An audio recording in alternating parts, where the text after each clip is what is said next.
All right, we're going to go ahead and call this city council meeting to order. Can I get a roll call, please? Mayor Parton. Here. Vice Mayor Joyner. Here. Councilor Harris. Here. Councilor Ellis. Here. Councilor Day. Here. Councilor Stokes. Here. Councilor Holloway. You have a quorum. Okay.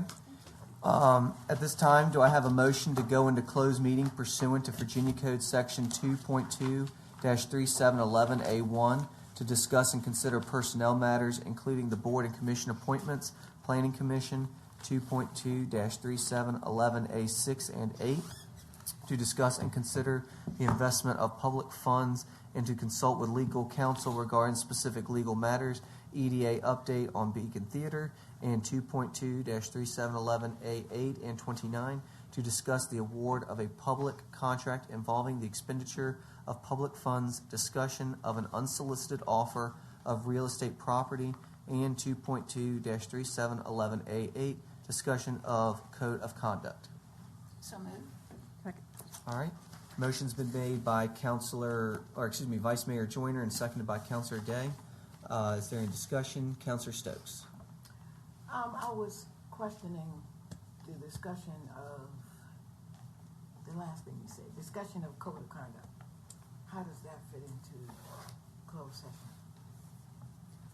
Mr. Bissett? Sorry, councilors have asked me to brief council on the council's own code of conduct for its own behavior. There may be a desire among councilors to look at updating the code of conduct. Okay. Again, so that falls under closed meeting?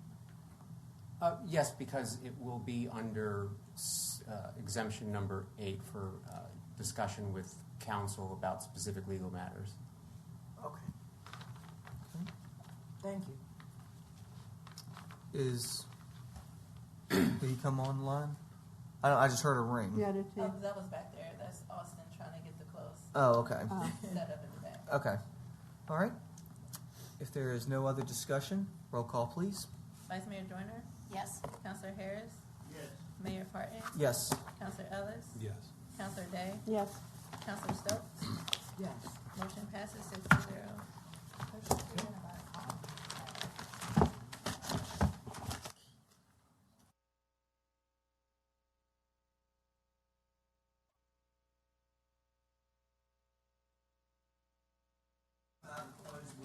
Do I have a motion to come out of closed session?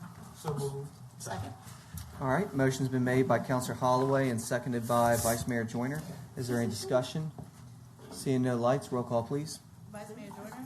Yes. Councilor Harris. Yes. Mayor Parton. Yes. Councilor Ellis. Yes. Did you say? Yes. Councilor Day. Here. Councilor Stokes. Councilor Holloway. Motion passes 7-0. Okay. Certification, please. Certification pursuant to Virginia Code Section 2.2-3712D, where only public business matters, 1, lawfully exempted from open meeting requirements, and 2, identified in the closed meeting motion discussed in the closed meeting. Vice Mayor Joyner. Yes. Councilor Harris. Yes. Mayor Parton. Yes. Councilor Ellis. Yes. Councilor Day. Yes. Councilor Stokes. Councilor Holloway. Motion passes 7-0. Okay. We're going to go ahead and go into our regular meeting. I'll have a roll call, please. Mayor Parton. Here. Vice Mayor Joyner. Here. Councilor Harris. Here. Councilor Ellis. Here. Councilor Day. Here.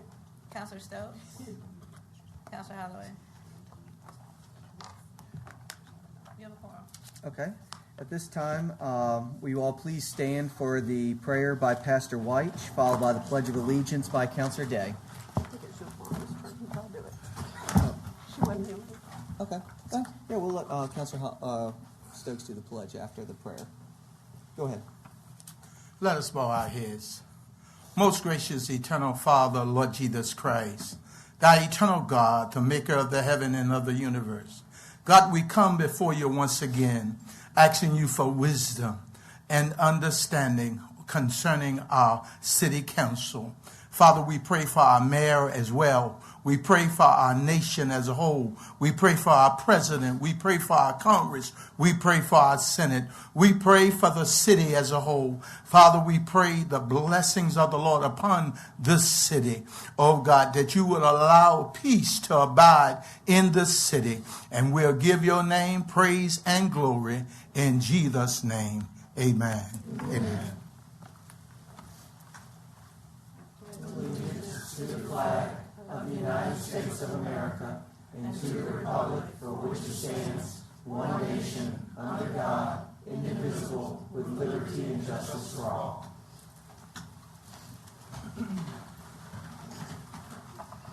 All right. At this time, do we have a motion to amend the agenda to remove R3 to our next budget work session? So moved. All right, motion's been made by Vice Mayor Joyner, seconded by Councilor Stokes. Is there any discussion? Councilor Holloway? Budget presentation? Okay. Seeing no other lights for discussion, roll call, please. Vice Mayor Joyner, Yes. Counselor Harris, Yes. Mayor Parton, Yes. Counselor Ellis, Yes. Counselor Day, Yes. Counselor Stokes, Yes. Counselor Holloway. Yes. Motion passes 7-0. Okay. We don't have anything on our consent agenda for today. Moving on to information and presentations. The Bright Point Community College. Good evening, Mayor, City Council members, Dr. Manker, all those in attendance. My name is Bill Figge. I'm honored to serve as president of Bright Point Community College. Tonight we have with us Elliot Alades, who serves on our college board. I appreciate his leadership. Debbie Marks wasn't able to be here, but she also serves on our college board representing Hopewell. And also Carol Carr, one of our esteemed faculty, teaches anatomy and physiology, is here this evening as well. What I want to do tonight is just give you an overview of what we're doing at Bright Point, and then I'd be happy to answer any questions that you may have at the end. First and foremost, we're an open access institution. Our mission is to provide quality educational opportunities that inspire student success and community vitality. Community is our middle name. That's what we do. We're here to serve our community. And our vision statement is very simple. Our job is to provide a success story for every student who comes into our doors. Last year, we had students as young as 14 years old, and we had a student as old as 102. So anybody who says they're too old to get a higher education, Miss Sarah Simpkins proved that you can do it at any age, and she crossed the stage last May. We're one of 23 community colleges in the Virginia Community College system, with campuses in Midlothian and Chester, but we also have a robust online program. Students are able to do online classes. And we're the third largest of all the 23 community colleges, with over 12,000 students that we serve each year. 80% of the students who attend Bright Point stay in our community to work, live, play, and raise a family. Last year, 321 Hopewell residents attended Bright Point Community College. So we have 80 degree and certificate programs. So we're a large institution. And I'm not going to go list all 80 that we have, but we have business and arts and communications and the skilled trades, manufacturing, pharmaceutical manufacturing, new program that we started. We have health sciences. We have IT. Anyone who wants to, who has a career goal, we can help them get where they want to go with that career, or at least we can help them get started. Whether they want to transfer to a four-year institution or go directly to work. It's all about pathways for these students to be able to find their success. We also have support services to help students with free tutoring and library services and testing services. So when students come to us and they take the classes, they have opportunities for success through the supports that we provide. So those are some of our credit programs that we have. Again, we have 80 of those. But we also have a workforce division called Community College Workforce Alliance. That's a partnership workforce division of both Bright Point and Reynolds Community Colleges. And in that area, it's designed for fast-track skills training for students to be able to get a credential and go directly to work. And we have over 30 programs with our Community College Workforce Alliance. During the past year, Hopewell residents enrolled in programs such as truck driving, manufacturing technician, construction trades, nurse aide, and project management. CCWA also provides monthly manufacturing technician courses, certification programs to Advan 6 techs at their work site. And we've offered more than 8 training programs in the last year to over 80 Advan 6 workers. We also provide customized training workforce preparation, and we also have placement services, which includes career coaching, interview and resume preparation, and support such as free lift rides to training and free emergency car repairs for those who qualify. Again, a success story for every student. We want to help them with their needs to be sure they're able to be successful. Each month, CCWA is president of Hopewell's Food Pantry to provide career and job training to visitors. We have a career and college navigator right in Hopewell High School, a gentleman named Warren Murdoch, who works directly with the students to help them on their career pathways. We also have a career and education consortium that works with all of our school divisions. We have 10 within our service area, of course, Hopewell being one. And we have supported students to be able to get job shadowing at NASA Langley. We've supported Hopewell students in the Crater Region Ready Diploma Seal program, where we've hosted the Reverse Career Fair and the Diploma Seal Signing Day for the Hopewell students. Just January 31st, just a couple weeks ago, we had 81 Hopewell students come to our campus to learn about our skilled trades and other programs that we have on campus. And over 80% agreed or strongly agreed that it was informative, and over 90% said they learned something new about a career field. Information is power, and so when the kids of Hopewell understand the opportunities that are available to them, they're more likely to have success. We also have a concurrent pipeline program in partnership with Hopewell schools. Last year, one Hopewell student graduated from Bright Point before they graduated from high school with a career studies certificate in electricity. And this year we have 4 Hopewell High School students who will graduate in either industrial electricity, HVAC, or precision machining. Our team regularly meets with Hopewell school officials to discuss the college's offering for high school students, faculty training needs and opportunities for community engagement. And we're also working, we know there are several teachers who don't have their licensure. How can we work with them to be able to be fully licensed? And that's something we're working with Hopewell on as well. We do all of this for the lowest tuition by far within the region. It's only $164.51 per credit hour, and we have lots of financial aid available to students. One thing that I'm working on is to have day-in programs where to bring some of my team to Hopewell to see the different opportunities that are available here. And certainly I invite all of you, when and as appropriate, to come to our campus to see it. If you haven't seen the opportunities we have for the students of Hopewell and the other citizens within our service area, you're missing out. I put our facilities second to none.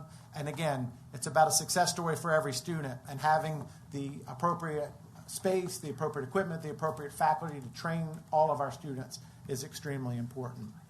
And lastly, we do have 3 spots on our college board. I mentioned Mr. Elides as well as Dr. Mark serve. We do have an open seat for Hopewell. And look forward to having this board recommend another person to serve on our board. And if you be happy to have conversations in order to make that happen. So with that, we're really excited about the partnerships we have with Hopewell. We're excited about what we provide the citizens of this community and our other service areas, and be happy to answer any questions the council may have. Councilor Holloway, and then myself. I don't have any questions. I just want to say this publicly. This is probably out of most of the community colleges and presidents. There's been a couple of them, but you have probably been the most active person in the community, and I just want to publicly applaud you for that. You have been on the scene so many times. I've seen actively yourself recruiting, and I know that you have recruiting staff at Bright Point. But we just want to publicly thank you for the press that you have and the commitment that you have to come in with the city of Hopewell and bring in our students to higher education. So we just want to thank you for that. I appreciate that, Ms. Holloway. Thank you. Okay. Councilor Stokes. Hi, you're an excellent presenter. Oh, thank you. Just wanted to, never thought I'd get this opportunity, but I had the opportunity to have a nephew of mine graduate early back in mid-'80s, and I thought that was the first time I've learned of the program where the students got their associate degrees prior to leaving high school. And it has allowed him to be more productive in our community. And I've had this opportunity now to thank you for allowing my nephew, Terrence White, to receive an IT degree. And he moved forward with it. And this opportunity to say thank you is I didn't even know how to do it. But the opportunity to say you all do a great job in our community with our students. Thank you. Thank you. Okay. Vice Mayor Joyner, Counselor Ellis, and then myself. I just have one comment to make, and that is to say thank you. Education is the key Yes.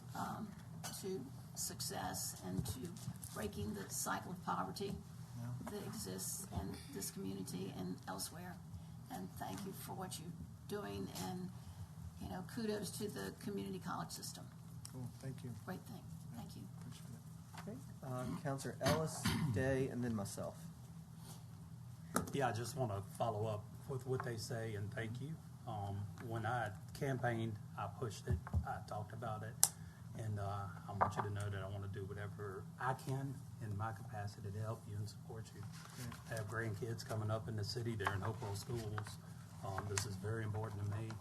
It's kind of hard to find a question when you give your, you're a very good presenter on everything. I love the numbers, 81 students in January, 321 Hopewell residents. I mean, that's great. It's good to hear positivity. That's right. Because of course, up here, it's very few and far between where we will hear positive stuff. And I thank you for what you do. Thank you, Mr. Ellis. Okay. Counselor Day. Same thing. I just wanted to say thank you. My daughter graduated from Bright Point, got her RN degree. She was a young mother. When she started, she had a 3-month-old infant. So the schedule really worked well for her as a young mom. So that's important, too, for people that have children at home, that you guys really hit the goal for her to be able to finish her education and get her degree. So thank you for that. That's great. Thank you. We have classes. We have 7-week classes, 15-week classes. I think only the month of, there's 1 month, I can't remember which one it is, where we don't have a set of classes starting. And so we're always trying to work with families to help them with their scheduling. Even our spring break is the same as the school system spring break. It's unusual. Our 10 service areas all have the same spring break, and we said, well, we'll make ours the same time, so your kids who are coming to us can have spring break and not have to choose which one. So. Okay. I'll also say thank you for all that you've done, and also thank you for coming here. I know we've had a couple scheduling snafus, but we finally got you here. So I do appreciate your presentation, all that you do. I do have one question. Is Bright Point offering anything for AI? That's a growing concern. And if you don't, that's okay. Is there plans to develop certificate programs or anything along those lines? Great question. We're having conversations about that now. So we Virginia State just received a grant, and we're partnering with them as well as Northern Virginia Community College to create 2 AI courses. And then we'll see how that might lead into a certificate program as appropriate, as obviously it continues to advance. What should we be offering? So we're looking at it as how do we teach students a career in AI, because we know they're going to be careers, but then also how do we teach students and our faculty and staff how to use it to maximize the learning, Right. while also ensuring that students are doing their own work, right? Right. Like how do we use it in the workplace and do it responsibly? So we're having a lot of conversations about that, and I think we'll see a lot more of that in the coming months and coming years to be able to offer programs as well as how to maximize its use. Again, we're preparing students for careers, and we know AI is going to be used in most all careers in the future, and we need to be sure our students are prepared. Yeah, please keep us in the loop on that, because that's something that just interests me. And I would love to know more and more about it. Okay? All right. Well, if there's no other questions, thank you again so much for your presentation. Really do appreciate you coming out tonight. Thank you all for the opportunity. Look forward to staying in touch. And again, we welcome you all to campus anytime. Just feel free to ping me and give you a tour. All right. All right. Thank you all. Okay. Moving on to the Public Access Defibrillator Program. Ms. Martinez.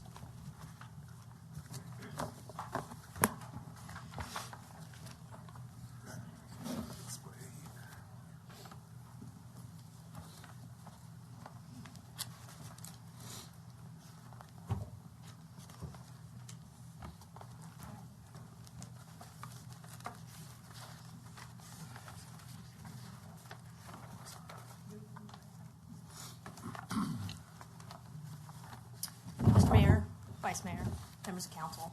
Tonight, I am so excited to share this opportunity with you all. We have been offered an opportunity through the Virginia Department of Health to secure public access defibrillators, PAD for short. This initiative represents a vital step in equipping local communities and visitors with essential tools to respond effectively to cardiac emergencies. By strategically placing AEDs in locations, the program seeks to improve survival rates for sudden cardiac arrest. Ultimately, this initiative fosters a culture of preparedness and support, ensuring that vital emergency assistance is readily available when seconds count. I'm going to turn it over to our Assistant Director Williams, who was the facilitator of this project, so I want to make sure that he has the opportunity to speak on it. So, thank you, Ms. Martinez. Good evening, Mr. Mayor, Vice Mayor, and members of council. As she said, I'm here to elaborate a little bit more on the Public Access Defibrillator Program. So the program provides access to AEDs in public spaces. So that is to include churches, maybe schools, shopping malls, but in our instance, we're talking about parks, open spaces, athletic complexes, and our marina.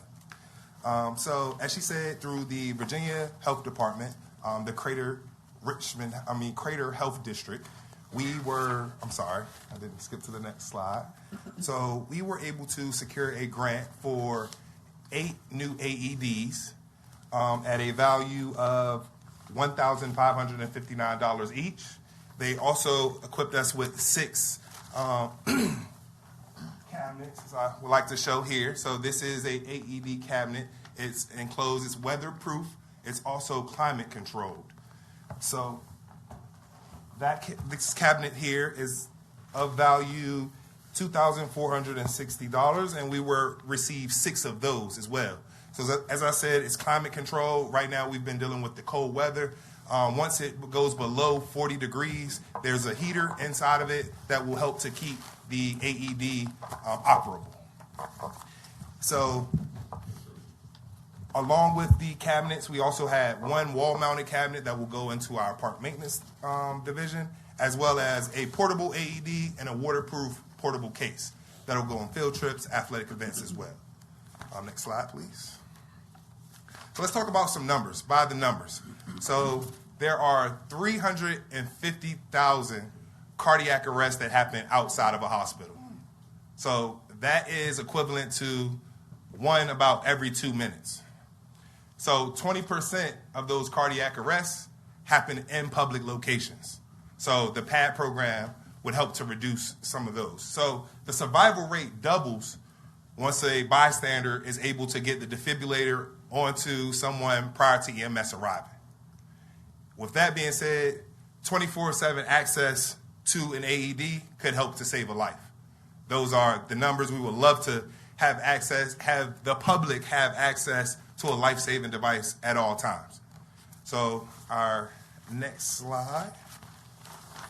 So our next slide will talk about where these AEDs will be placed to start.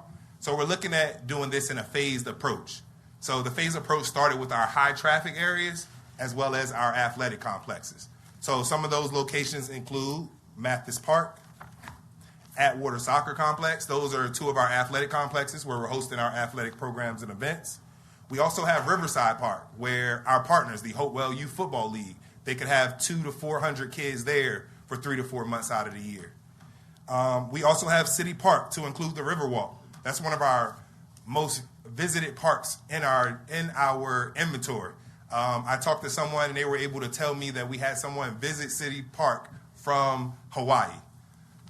So that was awesome to hear as well. So Crystal Lake, which is our most reserved park during the summer and spring months, that is reserved every weekend almost. We have our park maintenance shop where it'll be needed there because of the work that our maintenance individuals do. And then we have a portable AED as well. So as I said, that'll go on field trips, on senior trips, as well as away athletic events. So let's talk about some of the costs that are incurred with the PAD program. So we talked about the in-kind services of over $21,000 that this grant was able to provide for us, but some of the costs that the city and our department are going to have to incur are the installation of the actual climate control box. So it's going to require some trenching and digging in certain areas. It's going to require mounting it to buildings. So that is going to be a $9,654 cost. It will cost for the electricity to actually operate the boxes. That will be minimal because the heater only comes on when the temperature is below 40 degrees. So if it's not below 40, ideally, and the box isn't open, the light isn't on, so it's not pulling too much power.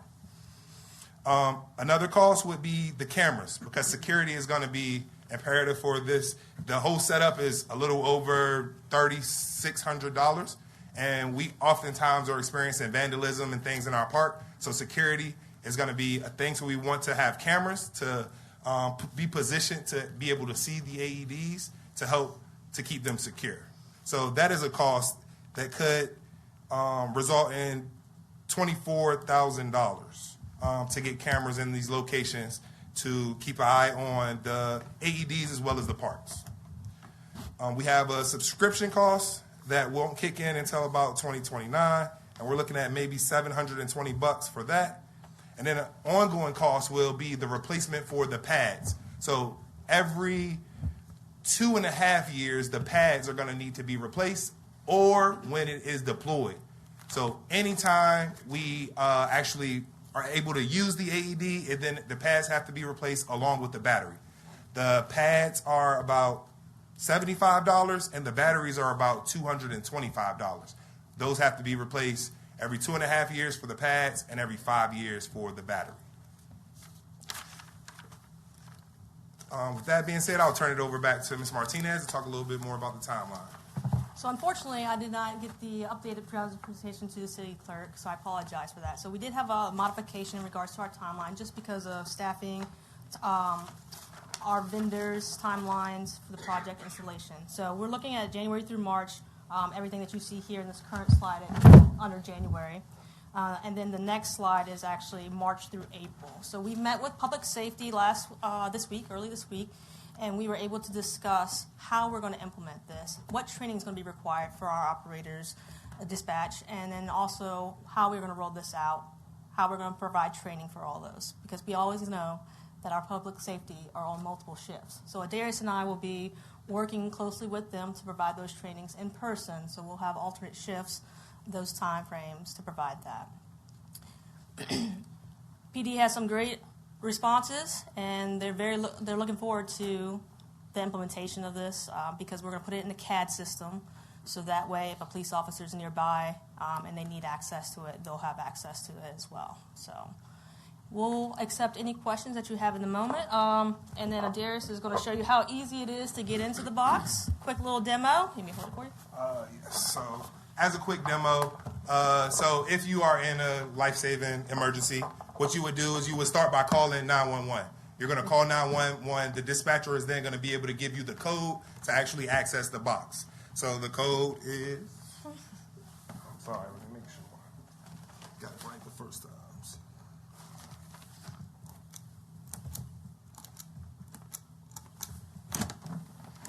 And now we're then able to get it open. We then pull the AED out. So I'm sorry, you can maybe sit back down now. I'm sorry about that. This thing is very heavy. So inside the AED, they have the directions as to how to use it, as well as the dispatcher can walk you through step by step as to how to use the AED. So this AED can be used for adults as well as children.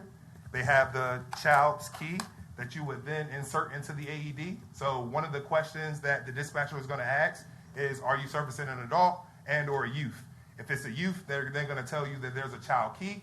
The child key goes in, you hit the button, and then it talks to you and walks you through the process as to what to do. As I said, they have the placement as to where the pads go, as well as the dispatcher being able to walk you through this.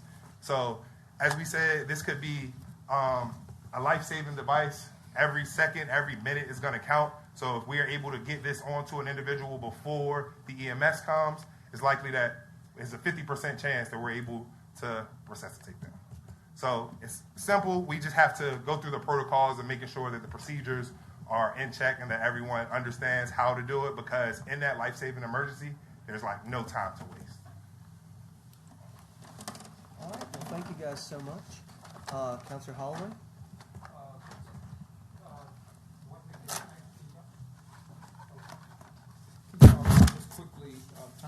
demonstrate the getting into that cabinet. Okay. For the citizens so they can see.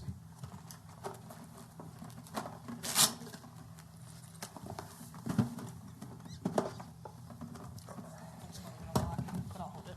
Okay.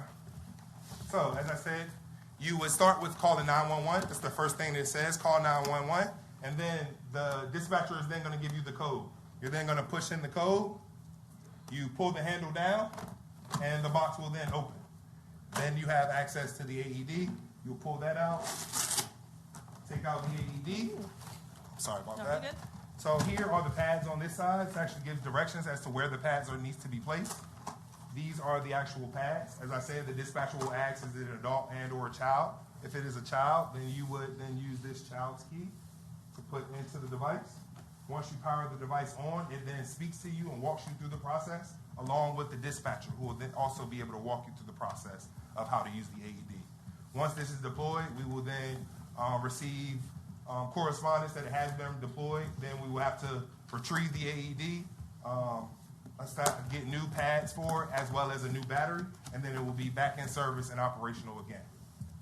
We will work to keep at least one set of pads and one battery on hand at any time. That way the downtime of that service, the service and the downtime will be minimal, because it will just take a day for us to get back and replace each of them. And one thing I do want to make sure we clarify here is we do have to provide statistics to Virginia Department of Health for this. They're asking for very basic information, if it was deployed, when it was deployed, that kind of thing. So there's not any sensitive information being shared, it's just how many deployments it has to be eligible. We are also seeking a grant opportunities to provide community certifications through American Red Cross. As you all know, we have 3 instructors on our staff that are certified to be instructors for AED, first aid, and CPR certification. So because the city has already made sure that we have those instructors on staff, the only cost that's going to cost us is for the actual certification.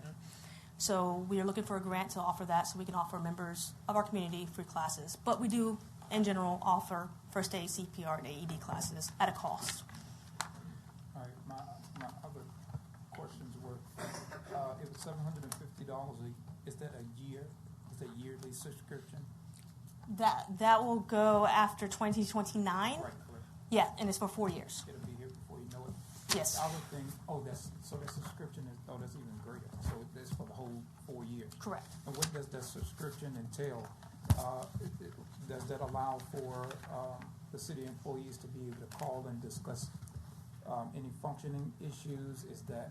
What is the subscription? It's for technology, the base of the technology of it. So I don't want to really reveal too much of it because we're obviously keeping. Understood. Yeah. And then the warranty portion, when it doesn't work, what is the warranted portion? So it will be under warranty for 2 years, but that's just for regular manufacturer things that may go wrong. The things that we're worried about may be the vandalism, and I specifically asked them about that, and they cannot cover the vandalism, and that's probably the number one thing that we're worried about. If the heater happens to not work, or the light isn't working, or we realize that it is getting water because it is waterproof, rust-proof, and things of that nature. So if we do see any of that within the first 24 months, we are then able to reach out, and then they will supply us with another replacement.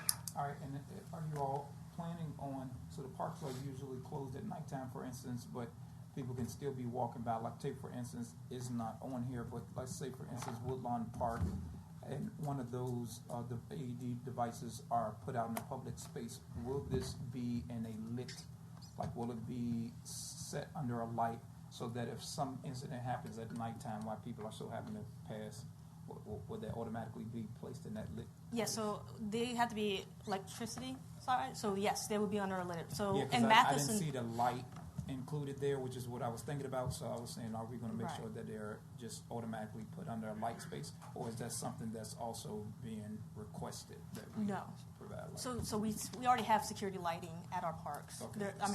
So the goal for these are to be in a lit place because one, we need to make sure that if vandalism does happen, that we can pursue that avenue. So yes, sir, there will be lighting, but that's already a cost we're already incurring at the moment. Okay. And you said now you spoke to the fact of starting to place these in places where, like, are you planning on getting more than these 6 devices? Is that what you were referencing? Or are you talking about staging, doing one of these 6 devices at a time when you were speaking to the fact of starting off? So we're looking to do a phased approach where we would then try to implement these at all of our locations. So we started with the high traffic areas, the places where we know we have athletic programming, where we know we have a lot of visitors. And then in the next phase, we would like to expand and reach eventually all of our park locations. And the $9,000, I forgot the exact cost you had given? Yes, sir. The $9,000 and some dollars, did that include the installation of all 6 of those, or is that per? No, that's for all 6. Yes, sir. All right, that's all And- the yes, questions sir. that I have. Thank you so much. Yes, sir. Okay, Vice Mayor Joyner?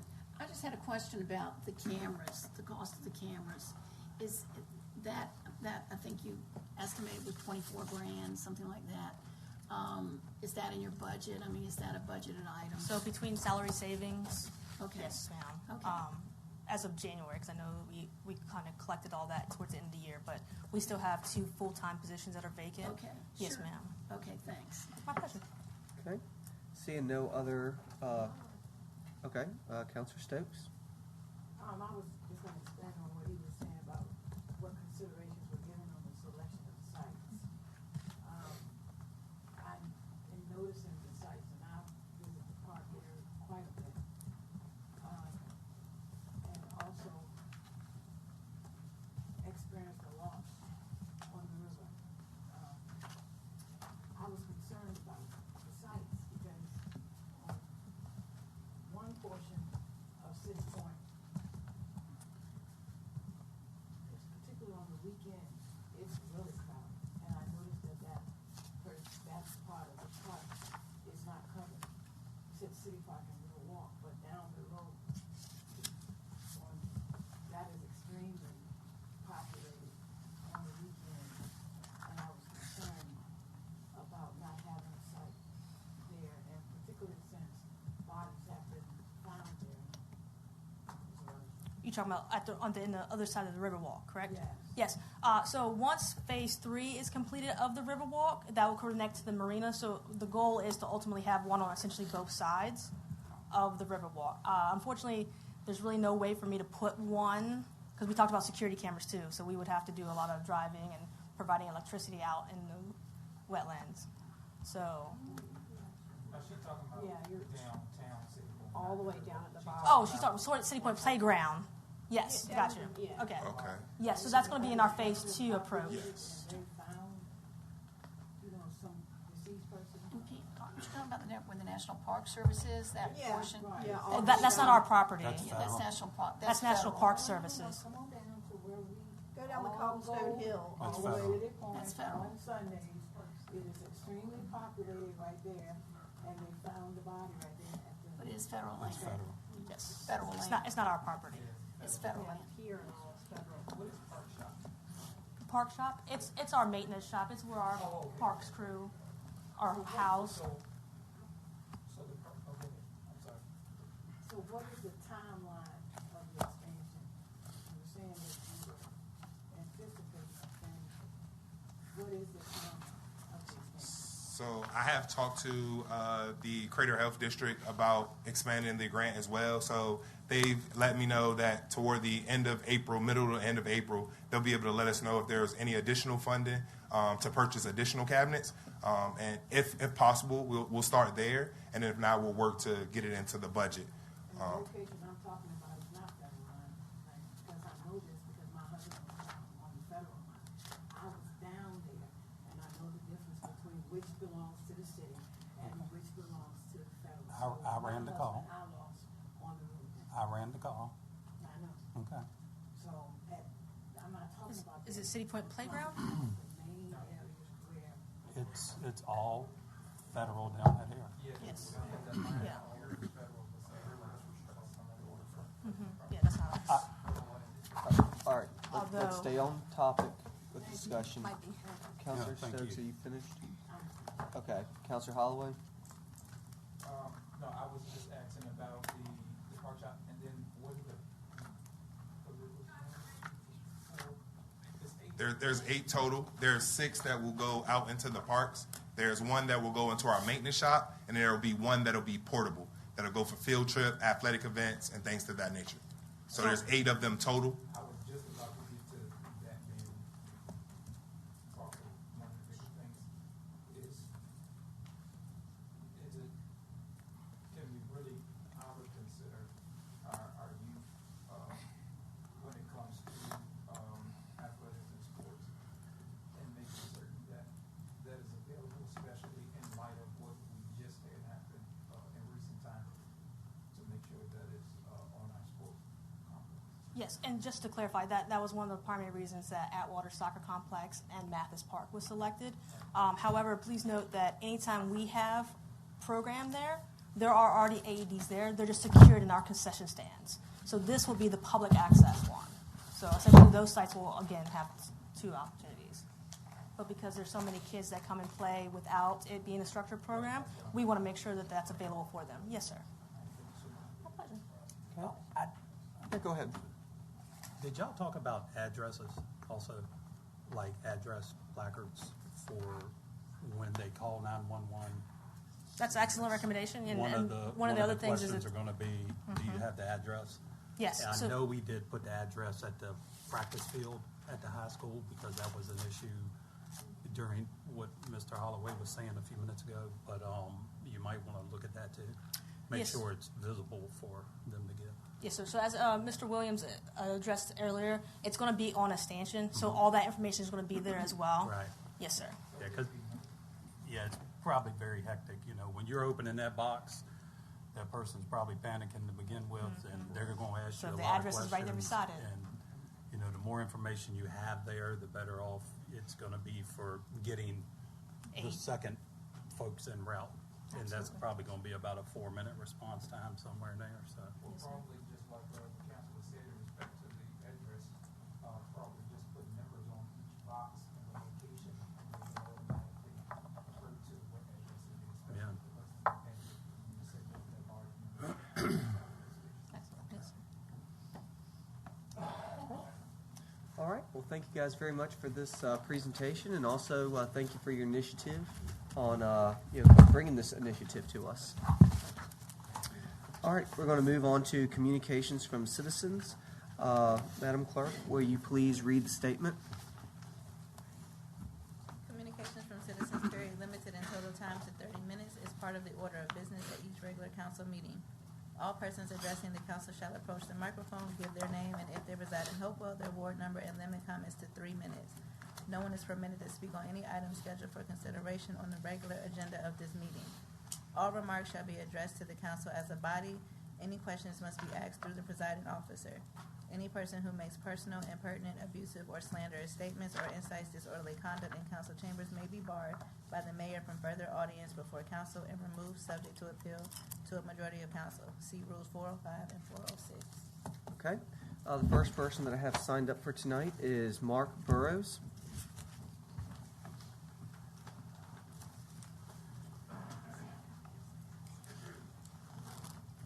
Good evening, my name is Mark Burrows, Ward 3.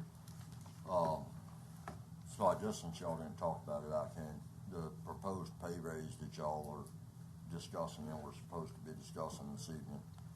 All you just need to do is ask us if we can waive the rules to actually speak about it. Can you waive the rules so that I can speak about it? Sure. Is there a motion to allow it? So, All right, motion's been made by Counselor Holloway. I'll second it. All right, seeing any lights for discussion? Roll call, please. Vice Mayor Joyner? Yes. Councilor Harris? Yes. Mayor Parton? Yes. Councilor Ellis? yes. Councilor Day? Yes. Councilor Stokes? Councilor Holloway? Motion passes 7-0. Okay, go ahead. Appreciate that. So, as a resident of Hopewell, I fully understand that y'all don't get paid enough to do what y'all do, to do what a council member should do, I should say. But also as a resident of Hopewell, this council has got a track history of failing this city consistently. I would not hire a mechanic that doesn't fix my car. I wouldn't hire an exterminator that brings termites to my home. My question for y'all, when y'all are considering this pay raise, is whether or not you think you've earned it. Not whether or not what you get paid is too little.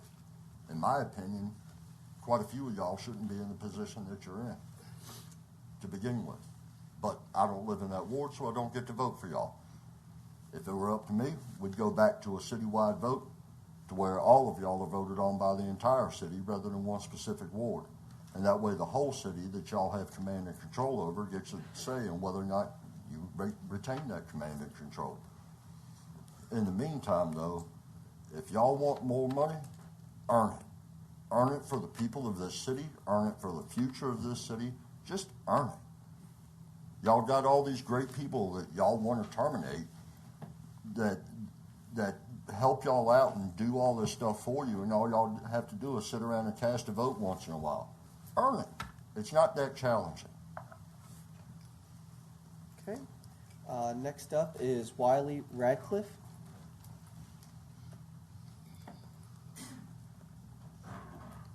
Wiley Radcliffe, Ward 4, been a citizen for 59 years. I was here last time for the real estate assessment. I was against it. The cigarette tax, I was against it. And I'm definitely against this. 80% raise? What would happen if I go ask my boss for an 80% raise? I know what I'd do. I get laughed at. Well, we pay taxes, pays y'all salaries. That's who y'all are looking at is us. 80%, really? Everything in this town, we're losing businesses left and right. Y'all get paid $11,000 a year to go to other cities. What are y'all learning? You live in this town. Nobody should tell you what to have to do with your own town to make it right. And I don't see that happening here. That's all I got to say. But 80%, everybody else is getting 2-3% raises. That's crazy. Thank you. Vanetta Taylor.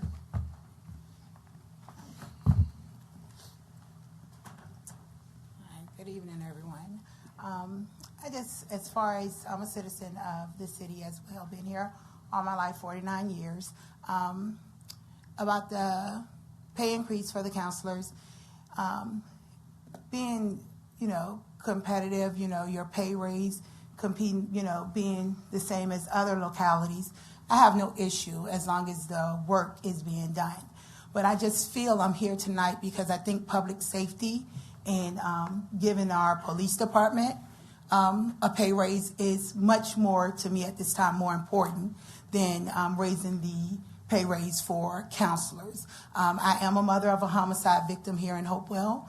I've been through 2 detectives since 2023, January 23rd, when my son was murdered in this city. Police officers, our public safety should be everyone's concern. No one wants to live in a city where you're scared to go outside, where you don't know if someone's going to break in your house. As soon as we hear something strange or someone coming into our house, we pick up the phone, we call 911. Hopewell police are responding. If you leave and go outside and someone hits you upside your head, when you get to your phone, you're going to call your police officers. We cannot keep officers in our city because the pay is not competitive to other localities. You can Google it. Our officers are underpaid for the work that they do.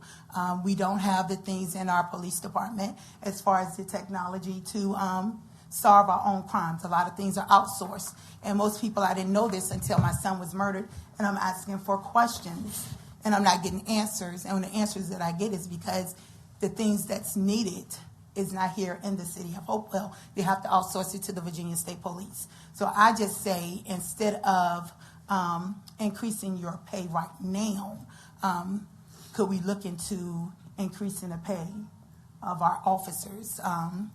And I just feel, like I said, we get officers, new recruits that come in, they get the training and the certification, and they realize, hey, Colonial Heights, even Petersburg, they're paying more than Hopewell. And they take what they've learned here at Hopewell and the training they got, and they take it to other localities because of the pay.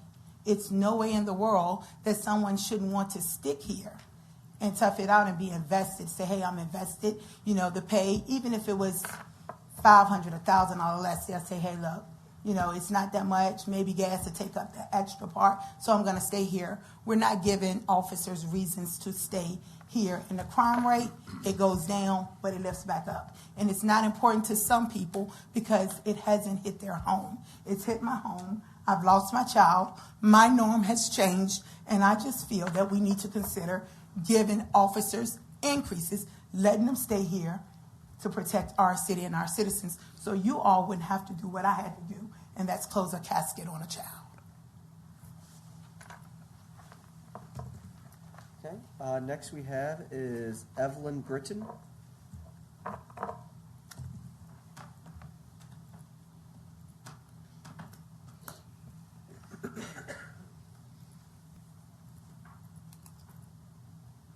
Good evening. I too would like to speak on an item on the agenda, if I have your permission. Yes, ma'am. We've already waived. Okay. Just want to make sure. Yeah. I reside at 3401 Cobblestone, currently a member of 5th Ward, moved from 4th to 5th for the last redistricting. But I'm also a owner in 7th Ward. And so I know that each of us, at some point, we feel deserving that we're doing more than we're getting paid for. And that's common, everybody. Everybody deserves more because I know you are all hard workers. But I do have a concern with Ward 7, which I own, because we are not getting any service from our council person. I have emailed, I have called, I have left messages with the city clerk, and it's non-responsive. I thought maybe perhaps because I didn't live there, they were not responding. But others in that same ward.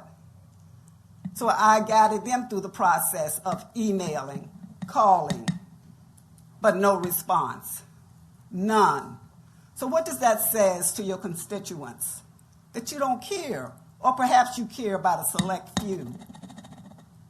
But you're here for all of us, and to reach out for our concerns, to hear our concerns, to show us. Now, in the ward that I live with my other council persons, they've been responsive to my needs. They've been responsive to reach out and try to assist and help. So I have to give them all the credit that they do. I don't see how some people can say they are deserving and they should get an increase until you show us that you are really concerned about the city, that you're ready to help the city grow in more ways than one, and not just feeding your pockets, but in more ways than one for everybody. So I ask you to please consider, as you vote, for whether you think you deserve an increase at this point and the state that our city is in. And in good faith, I don't see how you can vote yes. Thank you for listening. Thank you. All right. Is there anyone in the audience that did not sign up that would like to speak tonight? Mayor, I have one written comment as well from the citizen. Okay, we'll do that at the end. Ed Hauser, Ward 5. I sat here on the 12th for 4 hours at a closed meeting to watch counselors come out, one grab their belongings and walk straight out of council chambers, the other 6 sit down. And they wanted to fire the city manager for a no reason termination. That needs to be explained to me. Why do you terminate somebody's employment for no reason? Could it possibly be because she's helped square away almost 10 years of finances council didn't do? Maybe because she's helping with the homeless around this city? What could it be? You know, because she's a woman? Is she black? Is that what it is? I think the citizens of Hopewell deserve explanations from the ones who wanted her termination. You can come out here and terminate somebody, but you can't say why you want it terminated. I think you at least owe us that to know why you think this woman needs to go. She's been one of the better things to happen in the city in a long time. And we got 3 counselors that want her gone. And we got 1 counselor that said, well, until I work with her, I don't have an opinion about it. 5 weeks ain't no time to work with somebody before you form an opinion. I think y'all need to get y'all's act together. The gentleman in the back.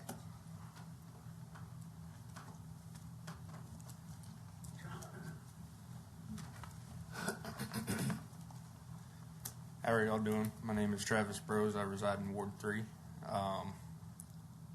I've been a citizen of Hopewell for close to 4 years, and it really grinded my gears to hear y'all were wanting an 80% salary raise, strictly because of the fact that I myself and my father have been asking y'all quite a while to fix the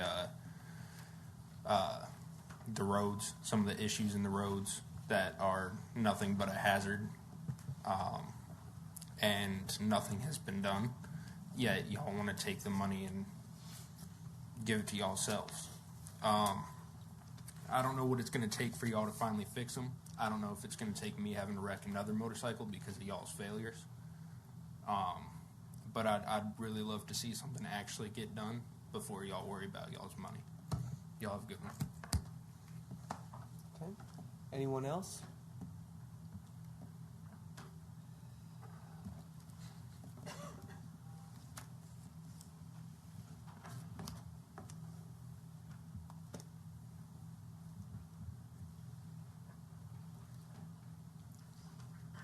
Darlene Thompson, Ward 6. I got a text message that council was considering increasing their salaries.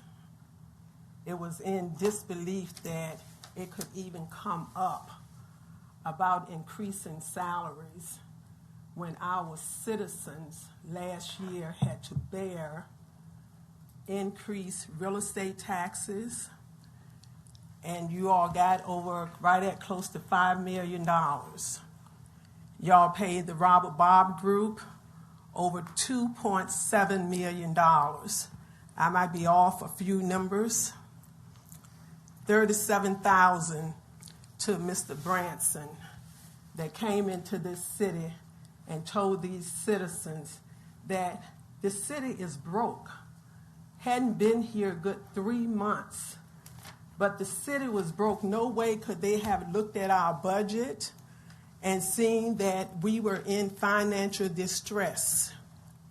You all increased our tax rates, real estate taxes, and haven't heard anything about you all going back and saying, we need to do a reassessment on these residents' real estate taxes. How dare you even mention an increase? Our trash collection went up by $7. Our sewage went up, and it was all within 30 days. Didn't give us a choice to even be able to come before council, that council had already voted that we had to pay it. And to even bring it up that we want an increase when you are telling us that you all are broke. The budget, the audits still has not been completed. The Robert Bob Group then walked out here with over $2.5 million. $2.5 million of our tax hard-working dollars. These citizens are saying, I cannot pay it. I don't have it. This is the price that each one of you all voted to put on our citizens. And now you are talking about a pay increase? How dare a man that don't work don't eat? Okay? And you all should not even be thinking about a pay increase at this time.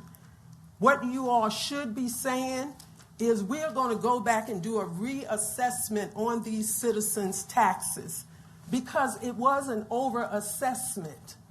and you all forced us to pay it.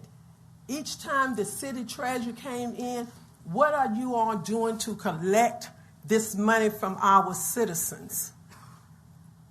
The people saying, I don't have it, they came before city council and they said repeatedly, we cannot afford this. And on top of this, then y'all turned around and done a tax rate increase from 113 to 117. And you all are asking for a pay increase? How dare you all? How dare you all? Y'all have the guy from Virginia Beach to come in, and when these taxpayers cannot pay it, you all charge an additional 20% to make these citizens pay. We gave you all a seat there. We vote for you all to sit there on our behalf. And what you all do is ask for a pay increase. I just glanced at the budget. You all put in for $3,000 for each one of you all to have ward meetings. Not one is having ward meetings. 10,500 for you all to be able to travel. What about the citizens? We are the ones that's bearing this responsibility that you all put on us. Somebody needs to do something. Y'all was able to vote and get a city treasurer out of office, handcuffed, locked up, put in jail for 3 days, and found out what y'all done was wrong. And now you all want to come and talk about a pay increase? Somebody needs to be able to do something with city council when they are not working on our behalf. And you all are not. Look at the budget.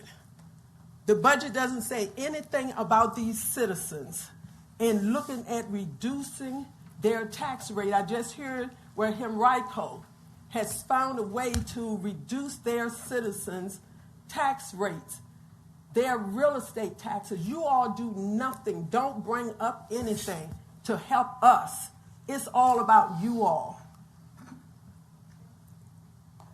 So what you all need to do, each one of you all, is take an assessment of what it is that I'm doing for my ward. Because I can tell you that it is nothing. This lady is not lying. You don't even hear you all talk about it. I done seen Mr. Charles Bennett come in here 5 times since June. You all voted not to do anything for the marina. He done came back in here 2 months ago and got $500,000. Then he turned around and found grant money.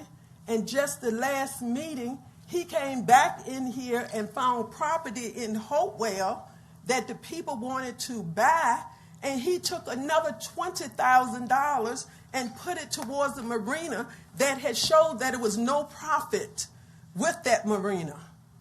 No profit whatsoever. But we continue to stretch. You stretch my back, I stretch your back. Nothing for the citizens. You all need to get it together. Y'all found a way to pretty much get rid of the city treasurer. We need to find a way that we can get rid of you all when you all are not doing your jobs. And I don't see you all doing it. Okay. All right, we're going to move into our public hearing. Madam Clerk, will you read the statement? Oh, yeah, I'm sorry. That's right. You did have a written-in comment. Okay, so this one is from Ms. L. Jenkins. She states that she is emailing to revisit a conversation about the pipe that is on the side of her address on Hampton Avenue. When there is heavy rain, debris from everywhere uphill flows downhill to this pipe, clogging it. A couple of weeks ago, before the snow, there was heavy rain and the pipe was half clogged with debris. There was limited water flow through the pipe, almost causing my backyard and house to flood again. I have attached a picture to this email showing that the pipe is half blocked with debris. Can someone please come to my location and clear the entire inside of the drain pipe and the entrance to both ends of the pipe so that water does not accumulate at the bottom of the hill where my house is located? This would be greatly appreciated. Can we also converse about options that that would assist the water flow at this location. And then she provided her contact information in below, and then there's a photo, if you want to pass the photo around. Okay. All right. All right, will you go ahead and read the public hearing statement?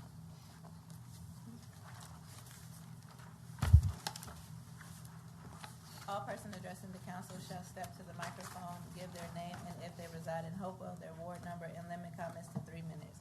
No one may address the council more than once per meeting unless granted permission by the presiding officer. Speakers address the council as a body, not individual councilors. Questions are asked of council and staff through the presiding officer. Any person who makes personal, impertinent, abusive, or slanderous statements or incites disorderly conduct in the council chamber may be reprimanded by the presiding officer and removed from the meeting upon a majority vote of councilors present, excluding any councilor who is subject to the motion. See Rules 405 and 406. Okay. Mr. Gaston, tree board ordinance.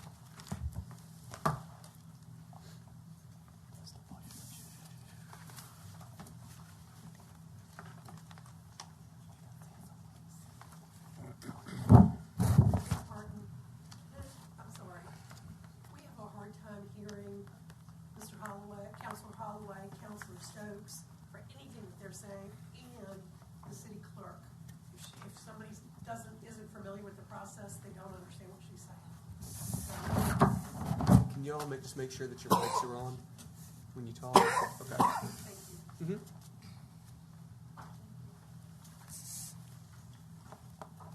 Good evening, Council. James Gaston III, Deputy City Manager for the City of Hopewell. I want to thank you for giving me your time. I am trying to have 3 items done today: a resolution to install a tree ordinance, a resolution for a tree board, and then we would then have a citywide tree ordinance. So this is my PowerPoint presentation. The tree board would consist of 7 members. 4 of them would be, 4 of them would be the minimum. We would have at least 5 and 2 individuals who are tree experts or maybe a business owner. Next slide, please. Membership, the term of office would be 2 years. The tree board would vote for a chair, vice chair, and a secretary.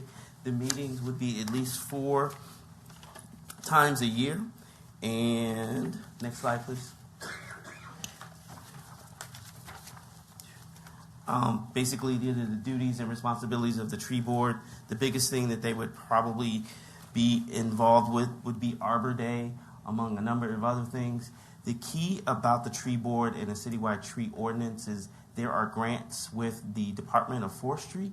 There are grants with the Tree City USA.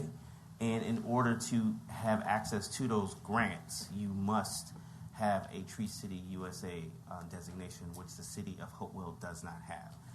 The reason for the speed is that if we get this done before March 1st, or passed, then the Tree City USA will designate 2024 as a Tree City USA. Then we can start applying for grants for 2025. So that is one of the reasons why time is of the essence.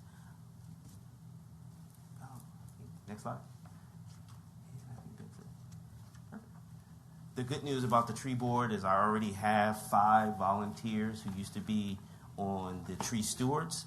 They would, in essence, evolve into the tree board, and they are ready to get started. They already have projects that they're interested in, and as soon as you give the A-OK for the 3 items, then we'll move forward. Does anybody have any questions? Yeah. First question that I have is, how come the names or the actual board is not in our packet? I'm not real. You mean this presentation?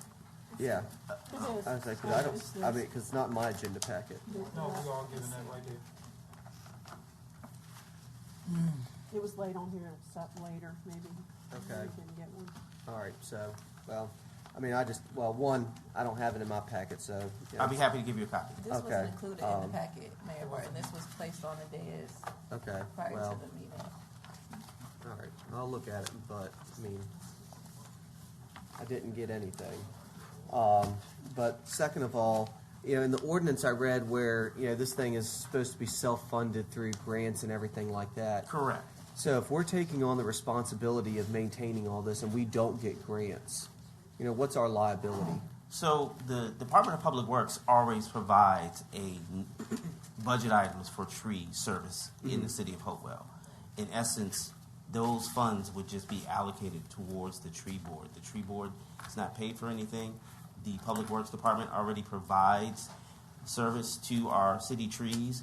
And when it comes to Tree City USA, as long as you can demonstrate that your Public Works is providing tree service, that in their mind is the budget that exists. So in essence, you're allocating funds for tree service, you're just designating what it's for.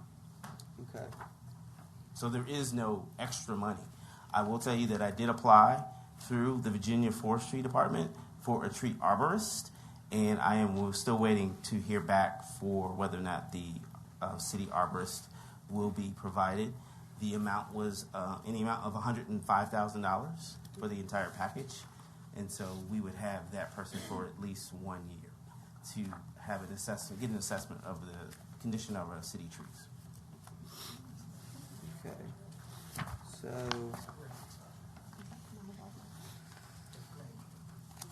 all right. So now my next question is, and this is probably going to be discussion for Dr. Manker, but the letter that we received, how's that going to affect us? So the letter that you received was strictly for, I would say, transportation on the roads. I think Not necessarily trees. It was for the engineering department. I think it said for all state agencies. Far as grants, are you referring to? I mean, just on the quick read through of it that that we got. I didn't understand that to be the issue. Yeah, that's what I'm saying. I mean, So you're not going to get anyone more environmentally friendly than myself. Right. On the city council. I can just tell you, I love trees. I'm probably the biggest tree hugger up here on the city council. But what I do have a worry about is us obligating ourselves to something in which we just got ourselves a letter that is going to, which is one reason why we pushed off our budget discussions that is causing me some concern right now with this. I mean, I don't have a problem going and setting up a tree board right now. Let's move forward with that, get the volunteers on their happy way. But an ordinance where we're taking over some more responsibilities, So let me be clear. There are no new responsibilities. The tree ordinance will continue to do what Public Works already does, Okay. which is water the downtown trees, take care of the trees that are downtown and any trees that are on public property. What this does is puts it in an organized template so that Tree City USA can say, you're a Tree City USA for 2024. As long as you continue to have an Arbor Day, plant a tree or two during the year, among other minor items, then you will get the designation for a continual year. The benefit is that as we apply for other grants, we have to have that designation in order to make that happen. Okay. My light's on. Yeah. Well, I don't see yours, Counselor Stokes, but go ahead, and then Counselor Holloway. Your light's not on right now. Is it on now? Yeah, that's because you won't push me. Yeah, there you go. I gotta hold it. All right, Counselor Stokes, and then Counselor Holloway. Okay, my concern is, will there be any administrative responsibilities that the city would have to provide to this particular board? No, ma'am. The person who will staff the tree board, tree commission, will be a member of Dr. Manker's staff on the city manager, and then the volunteers for the tree board / tree commission. They will do all the work. So will this cost us at all, salary-wise, or? No, ma'am. Not at this time. Okay. Did you see that? Counselor Holloway? I was about to go further into that. I mean, from this perspective, the ordinance is right in front of us. There's nothing here that obligates the city into any other costs. Actually, as presented, it is actually eliminating the pressure of Hopewell citizens by creating this tree board, because now it opens us up to more grant funding, particularly than sucking all the funds. As he said, we are already responsible for maintenance. We hire and bid out for lawn care services And so we're already responsible for taking care of those trees, as listed in this ordinance. And concerning this board, it is actually giving us more opportunity to go for more state and federal funding, so that that pressure will not be on our citizens. That's my understanding of it. I don't see anything that's listed here that gives us the responsibility to say that we're doing anything differently. It brings more organization to taking care of those trees. It seems to be on our position with even going after funding for any additional positions. So I think it is something that is very necessary. It brings more funding.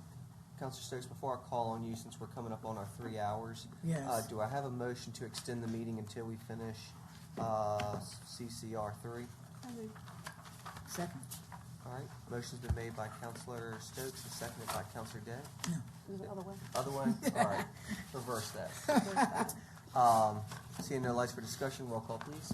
Vice Mayor Joyner, Yes. Councilor Harris, Yes. Mayor Parton, Yes. Councilor Ellis, Yes. Councilor Day, Yes.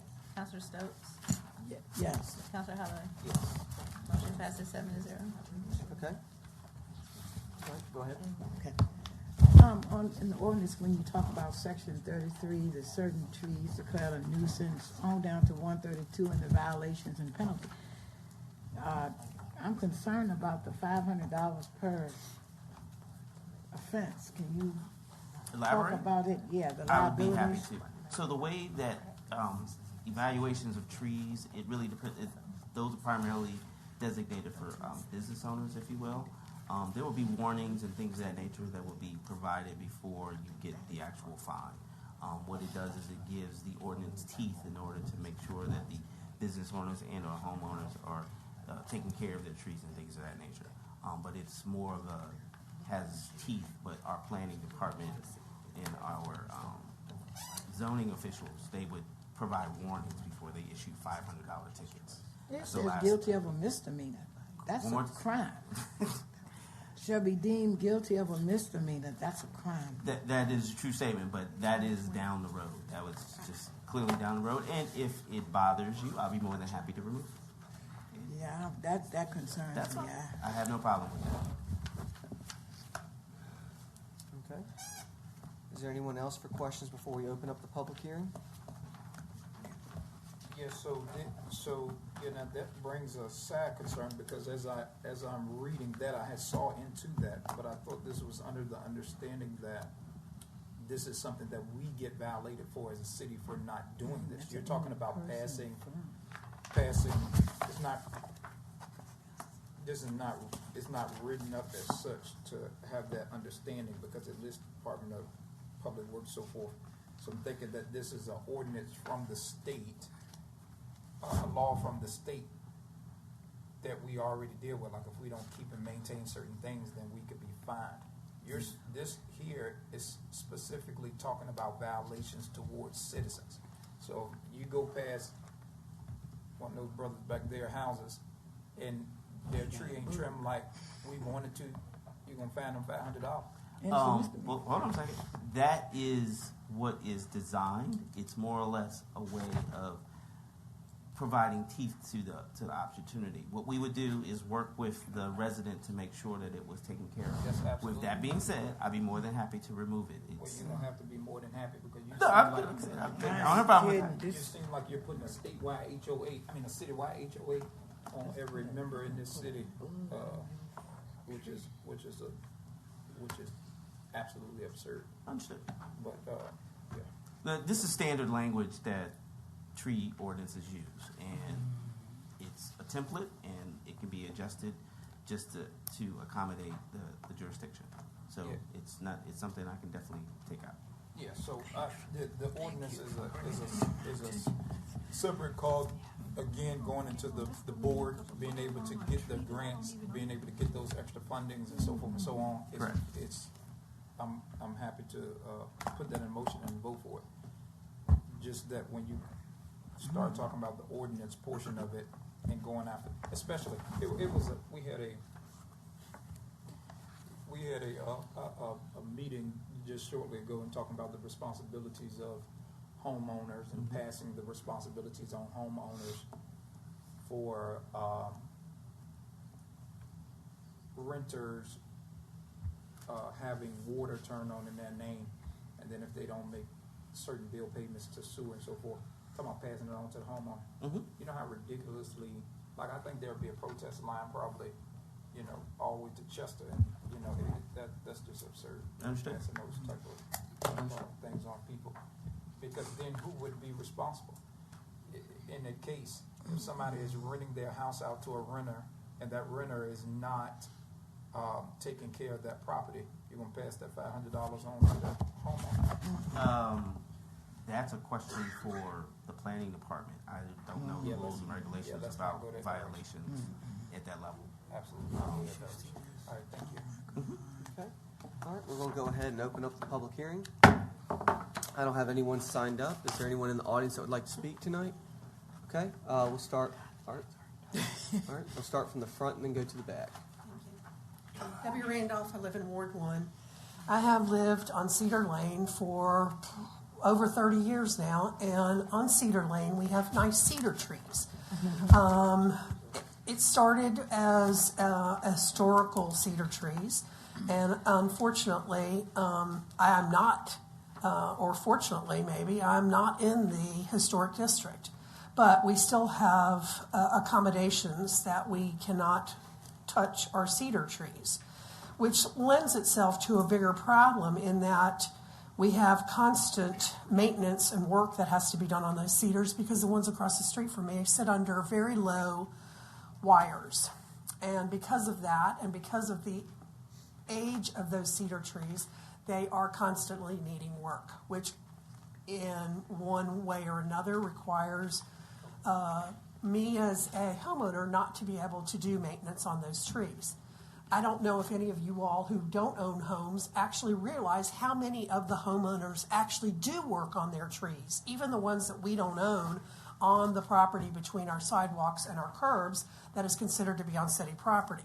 We do maintain those, and most of us keep Public Works from having to be overwhelmed. We'd much rather them doing the roads than they would be maintaining all these trees. I'm also, I'm not a tree hugger, but I also love trees, which I would say most everybody in here is.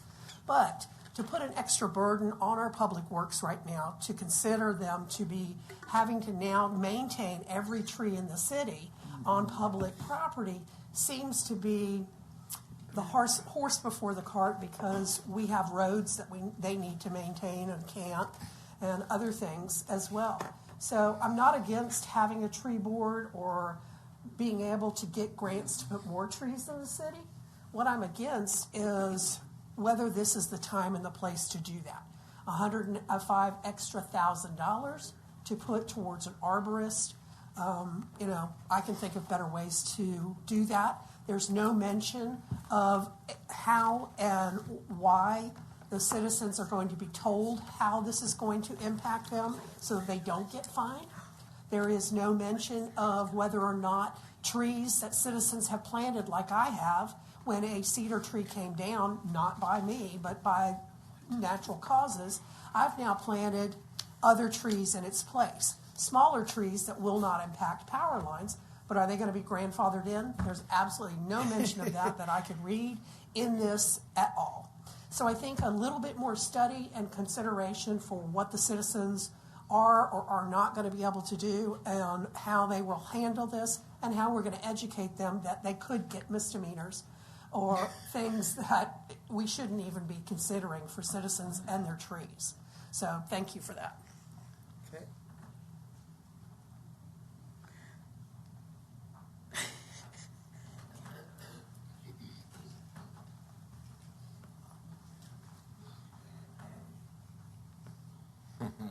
All right.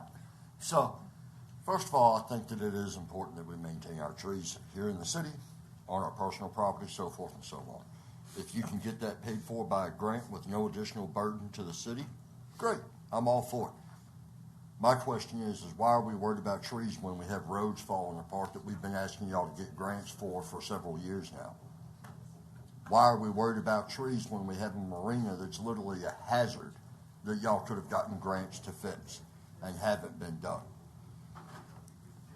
Furthermore, I'm here to tell you, I've spent $17,000 in the past 2 years taking down 3 trees on my piece of property to protect y'all's precious little light pole that y'all came out and put a new LED light on, but didn't bother to cut the branch away from the damn pole so that it didn't get busted by the branch.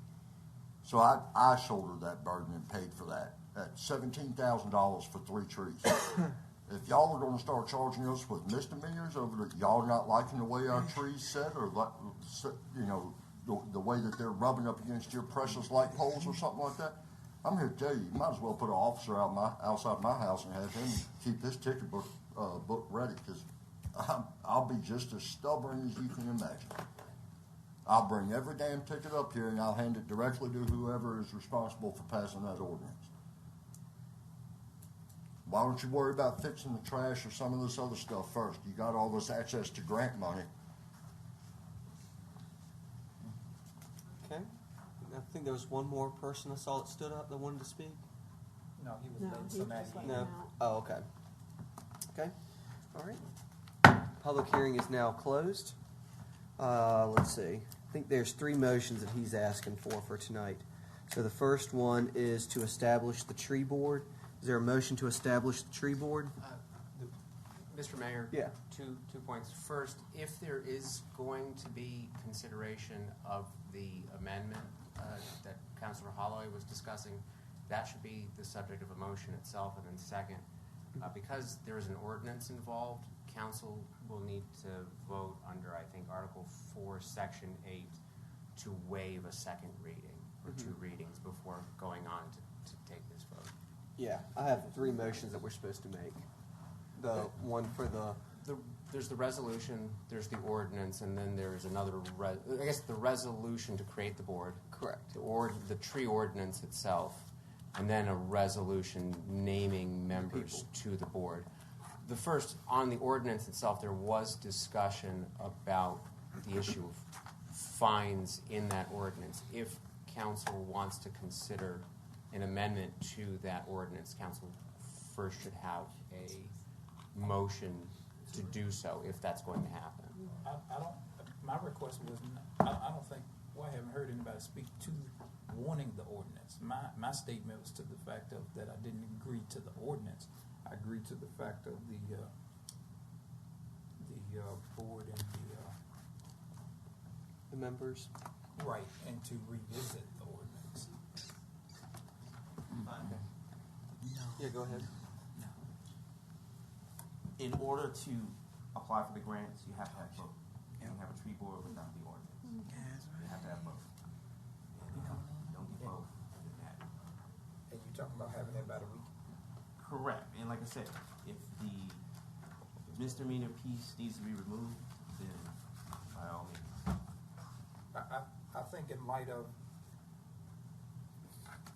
so if it takes that personally, I would say in light of anything that that ordinance has in there that holds the citizens responsible needs to be removed, whether it's a misdemeanor, whether there's any cost, whether there's any punishment, that should be altogether removed out of there. So if we're going to bring an ordinance forward, I think that should be. I think, again, as the gentleman spoke to myself, if there's anything that's going to bring any funding to the city, especially since we already have the responsibility to take care of these trees. But if there's anything in space where we can bring additional grant funding in for that purpose, I think we should go with it. But I think you need to have all of the consequences to citizens removed, as the former councilor has stated, without any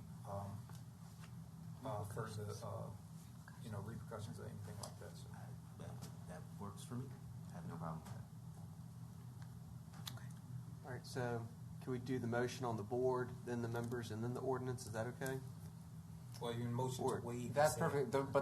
Before you vote on any of them, you do need to take a vote under Article 4, Section 8, to waive 2 readings. Okay. All right, so will we still have to do that, saying that we already took a vote to waive our rules? Yes, this is waiving the requirement for 2 readings is required under the charter. Okay. Is there a motion to waive the requirement for 2 public hearings? So moved. Okay. Motion's been made by Councilor Holloway and seconded by Councilor Day. Is there any discussion? Seeing no lights, roll call, please. Vice Mayor Joyner, Yes. Counselor Harris, Yes. Mayor Parton, No. Counselor Ellis, No. Counselor Day, Yes. Counselor Stokes, No. Counselor Holloway. Yes. Motion passes 4-3. Now, because it passes on a simple majority, it's been waived. No, you have to have 5 votes to waive the requirement for two readings. Okay. All right. So now now you want the motion on the ordinance itself, or Because we have 2 readings was not dispensed with, the ordinance cannot be voted on Okay. tonight. All right. I just didn't know if you had to have 2 votes of approval or not. Okay. All right. So now the next motion is to establish the tree board. You Per. can't do, you just said that. I thought you could do the board. He said there's no need because he said you need a vote. You can establish a tree board and you can populate it with members, but they're not going to have any powers or authority without the Right. ordinance being in effect. But it's something we could do now if we wanted to, and not have to worry about bringing back again. That's correct. Just the ordinance could be brought back Okay. during the next meeting. Okay. Is there a motion to establish the tree board by resolution? Yes, so moved. All right, I'll second it. Seeing no lights for discussion, roll call, please. Vice Mayor Joyner, Yes. Counselor Harris, Yes. Mayor Parton, Yes. Counselor Ellis, This is just to establish the board. Yeah, just the board. Yes. Counselor Day, Yes. Counselor Stokes, No. Counselor Holloway. Yes. Motion passes 6-1. Okay. Is there a motion to appoint Stephanie Dayberry, Robin Majorana, Janet Evans, Betsy Amine, and Chris Lofstrom? I think is how you pronounce it. To the tree board? We need to interview some of No. All right, I'll second it. Okay. Seeing no lights, roll call, please.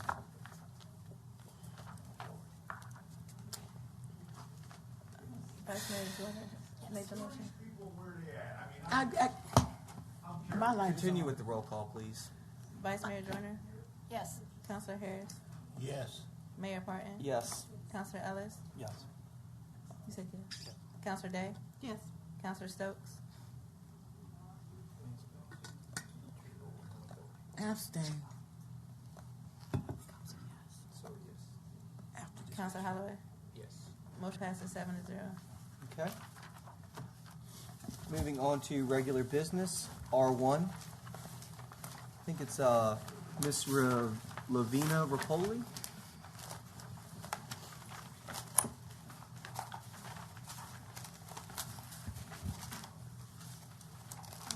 Good afternoon. I should say evening, right, by now. I'm Lavina Rapoli. I'm in Ward 7. I've been a resident of Hopewell for 27 years. And we are here tonight with some good news about Veterans Memorial Circle, and our spokesperson is Mr. Herbert Bragg. Thank you. Mayor Parton, Vice Mayor Joyner, members of City Council, Dr. Manor, Mr. City Attorney, Madam Clerk, Mr. Deputy City Manager, and citizens of Hopewell, good evening. First, before I begin, do you have the handout that we passed out? Yes. Okay, good. Thank you. I'll, if you'd like page 2, just do it, and I'll ask you to advance whenever. Yes, sir. Page 2. My name is Herbert Bragg. I am a member of the Veterans Memorial Circle Committee.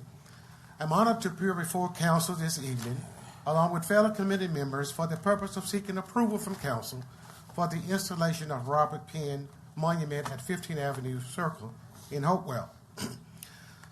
Some of you may or may not know that the city owns this particular circle. Robert Penn received the Medal of Honor from the President of the United States for his act of heroism in the Spanish-American War, and this monument is a tribute to this locally born citizen. Page 3. You would find a brief history of the Improvement Committee and its members. The Wonder City Garden Club has conducted the gardening at this circle for more than 10 years, to include Adopt a Spot and many other wonderful, worthwhile projects. The Veteran Memorial Circle Improvement Committee is made up of 3 organizations. Hopewell American Legion 146, represented by Dave Harless. Veteran of Foreign Wars Post 637, represented by James Cooper, former commander, and Diane Barbara. And Wonder City Garden Club, represented by Laura Smith, Karen Sheffield, and Lavina Rapoli, facilitator. A special thanks to Lavina Rapoli for her outstanding leadership, dedication, and commitment to the committee and to the city. Page 4. Herbert Bragg joined the committee in the fall of 2022 and serves as an advocate for Robert Penn. I'm also a life member of the Veteran of Foreign Wars. In addition, I want to recognize Vice Mayor Rita Joyner, who serves as a special advisor for the National Registry of Historic Places, and we thank her for her service and dedication. Page 4, benefits of the circle to the community. This war memorial honors the effort and sacrifice of those who have served, provides comfort for those who have lost loved ones, and provides a site where people can remember and grieve as a community.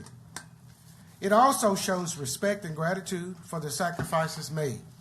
It also explains Hopewell's contribution to World War I effort and how we help shape history. Page 5. This is a brief history of the Medal of Honor, which was established by President Lincoln in July of 1862 to give recognition to men who distinguished themselves with honor at the risk of his or her life. As of February 3rd, 2025, there have been 3,547 medals awarded. Page 6. General orders and a summary of Robert Penn's citation. The President of the United States of America, in the name of Congress, takes pleasure in presenting the Medal of Honor to Robert Penn, United States Navy, for extraordinary heroism in action on board the USS Iowa off San Diego de Cuba, 20 July 1898. During this period, William McKinley was the President of the United States. Page 7. This is a photo of Robert Penn and his citation. Page 8 is a photo of the actual Robert Penn's monument to be installed. Page 9, a brief description of the stone and its measurements. It is important to note that over 70% of the funds raised for this monument were provided by Jacob J. Pearson, Veteran of Foreign Wars, Post 637. Page 10. The location of the Veteran Memorial Circle off 15th Avenue. Page 11. Robert Penn's history and a brief summary. He was born October 10th, 1872 at City Point, which is now Hopewell, Virginia. He enlisted in the United States Navy at age 23. He was married to Hattie R. Penn. The date of his bravery and citation is July 20th, 1898. The Medal of Honor was awarded on December 14th, 1898. The date of Mr. Penn's death is June 8th, 1912. He was 39 years old. Wow. He passed away at the United States Navy Hospital in Los Alamos, Colorado, and he died of pneumonia. He is buried in Eaton Cemetery in Collindale, Pennsylvania. Page 12 and 13 consists of other honors and tributes to Robert Penn in Norfolk, Virginia, and Newcastle County, Delaware. Page 14 and 15 addresses the history of the circle. Here you would find photos of Virginia's first World War I monument and a summation that reads as follows. On Memorial Day in 1921, Hopewell American Legion Post 80 dedicated Commonwealth of Virginia's first tribute to those who made the supreme sacrifice during World War I. The last sentence on page 14 states, the monument now honors Hopewell's fallen heroes from succeeding wars and conflicts. Page 16 through 22 consists of Veteran Memorial Circle Improvements Committee's accomplishment over the years. Of particular note on page 22 is the outstanding sidewalk work completed by the City of Hopewell's Public Works Department. A special thanks to that department for its outstanding work and support. Possible dates for a ceremony for this monument is Saturday, April 12th, 2025, or Saturday, 19th April, 2025. Mayor Pardon, Vice Mayor Joyner, and members of council, this concludes my presentation. I'll be happy to entertain your questions if there be any. Let's see, I don't have any lights. I'm sorry, Vice Mayor Joyner? Yeah, I just want to say that this really is a very positive thing to report, and I'm so glad that you're here tonight. I take great pride in being a member of Wonder City Garden Club. I have a lot of fellow members out there that have done a fantastic job for many, many years, and they, along with VFW, have attended to this piece of land that is city-owned, but nonetheless is maintained by these civic clubs. And I look forward to this particular presentation. I think this is tremendous that we have a Medal of Honor winner that is from City Point and African American, and this is a tremendous opportunity for us to honor his memory and his contributions. And I thank you, Herbert, for all the work that you've done and all the work of the people that are sitting here. And if I may, could I stand stand up up for the people that are committee, members of stand the up, all the club committee members, all that have done, from the yeah, VFW? really. Yeah, and the VFW. you. Thank you Thank so you. much. Really, thank you so much. But I just, just congratulations on Thank you, what and y'all thank you have for done. your support. Thank you. I think I can, speak on behalf of all members on City Council. We really do appreciate, highlighting this. It's good to see us celebrating, our history, and also, recognizing, all the, good things that, have come out of Hopewell, and especially our veterans, and especially to have a Medal of Honor recipient, I think is huge and should be something very well celebrated here for the city. All right. Thank you, sir. Thank you very much. Okay. Moving on to R2, Dr. Manker. Mr. Mayor, Vice Mayor, and members of City Council, tonight I have before you the mid-year set savings allocation. Last year, as a part of the budget process, we established a practice of reviewing the mid-year savings and possibly reallocating those savings to existing capital projects. So at the Finance Committee meeting on last Tuesday, it was brought before you by the CFO, the salary amounts and the savings and where they could be allocated to. Tonight, I am asking council for a formal vote so we can begin the process of reallocating those funds. So the recommendation is that the city reallocate the general fund salary savings of $203,000 to the forensic audit and the remaining of that balance to the city attorney's office. The city also recommends the reallocation of the enterprise funds of $339 to HWR for the rate study and the legal fees regarding the HWR commission agreement, which is the fourth agreement to that 1995 study. I yield the floor back to the city manager, yield the floor back to the mayor to open the floor for discussion. Okay.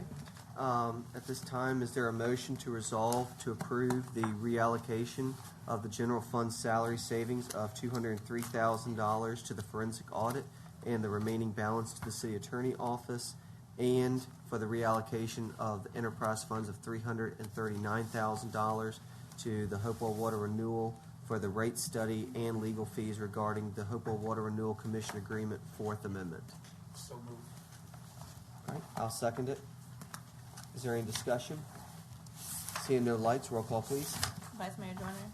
Yes. Counselor Harris? Yes. Mayor Parton? Yes. Counselor Ellis? Yeah. Counselor Day? Yes. Counselor Stokes? Yes. Counselor Holloway? Yes. Motion passes 7-0. Okay. Moving on to CCR 1, Counselor Holloway. Good evening, our citizens. This has been a quite wide open subject. I've got so many text messages about people's comments and responses. One, for clarification, this is something that was sent to me prior to for a while, and I kept on asking council members if they heard about that, and I wanted to bring this up as a topic of discussion, not for something for the city, for the city council to vote on tonight, but to bring it up as a discussion because I was getting mixed communications about what was happening and what needed to happen. I was sent the article, and it was stated that that this was a state thing. So no one can give me proper clarification, so I wanted to bring it before council. I agree with a lot of the comments that the citizens were making, especially those that were offered by, particularly by one of the members, Ms. Taylor, because that is something that I spoke about just a couple of weeks ago. I was requesting council to increase not only the police officer salaries, but also that of the fire department and EMS, our public safety, most certainly deserve those increasing salaries. And I was hoping that council would vote into that. But in lieu of that, the city manager had reported information. We do currently have a salary study that is being done and almost at, I believe, at completion, if I'm nearing completion, to consider something that I think every council member up here is definitely in consideration of giving not just those departments, but especially those departments also along with the rest of our employees who have not received a salary increase, some of them for years, and we had just started implementing those things. To the subject statement of other concerns and requests, please follow the budget throughout to look. I know that, I can't speak on the behalf of everybody, but everybody have the opportunity to speak on some of the things that were brought up. For instance, when talking about considering that the city council doesn't do anything, it's just simply not true. We are limited on some of the things that we can do now. I will say I wholeheartedly agree with the brother again that was back there stating things when you talk about consideration of council getting pay raise and things like streets getting done. Mayor Pardon will tell you he's probably been in the lead when it comes to wanting things done with public works and the roads be fixed. Those grant opportunities that we receive in the city is not something that we can control. We apply for those grants. They are limited as they come in. And if you read fundamentally, each grant that the city receives, for instance, has stipulations on what it can be used for. And so while sometimes it seems like they're not using the money for the street, they're not using the money to fix this, they're not using our taxpayer dollars, those things have to, by law, be specifically sent out into particular things. If not, then you got people going back and forth, councilors running back and forth, arguing, could not be used for this, and if we push funding here, we push funding there.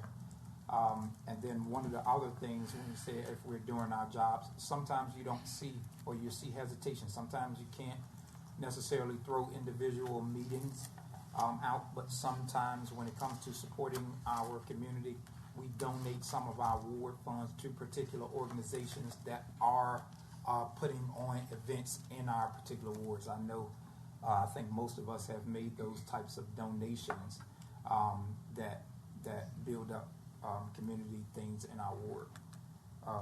But particularly, again, I wanted this to be a topic of conversation to discuss and add to, because one, this is something that couldn't be implemented now, which the citizens don't know that, but this is why I wanted it to be a topic of conversations.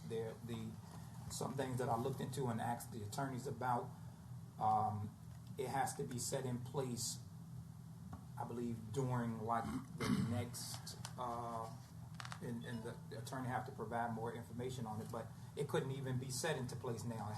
I think it has to be during the municipality election of our leaders, I believe, particularly, like, so we couldn't have a vote on this before, I think, 2026, which is the next time that we have our councilors' elections. So this isn't something that I was putting on as something for us to put into place now, but to have the understanding of when it has to go into place, or, you know, as a topic of conversation. Because when I asked council members about it, nobody knew about it, nobody understood it. So I wanted to have that brought up, but it, you know, it gives the citizens that opportunity. So again, this isn't something that we can even vote on at this time. It was not intended to give us, you know, 80% salary increase or anything of that nature.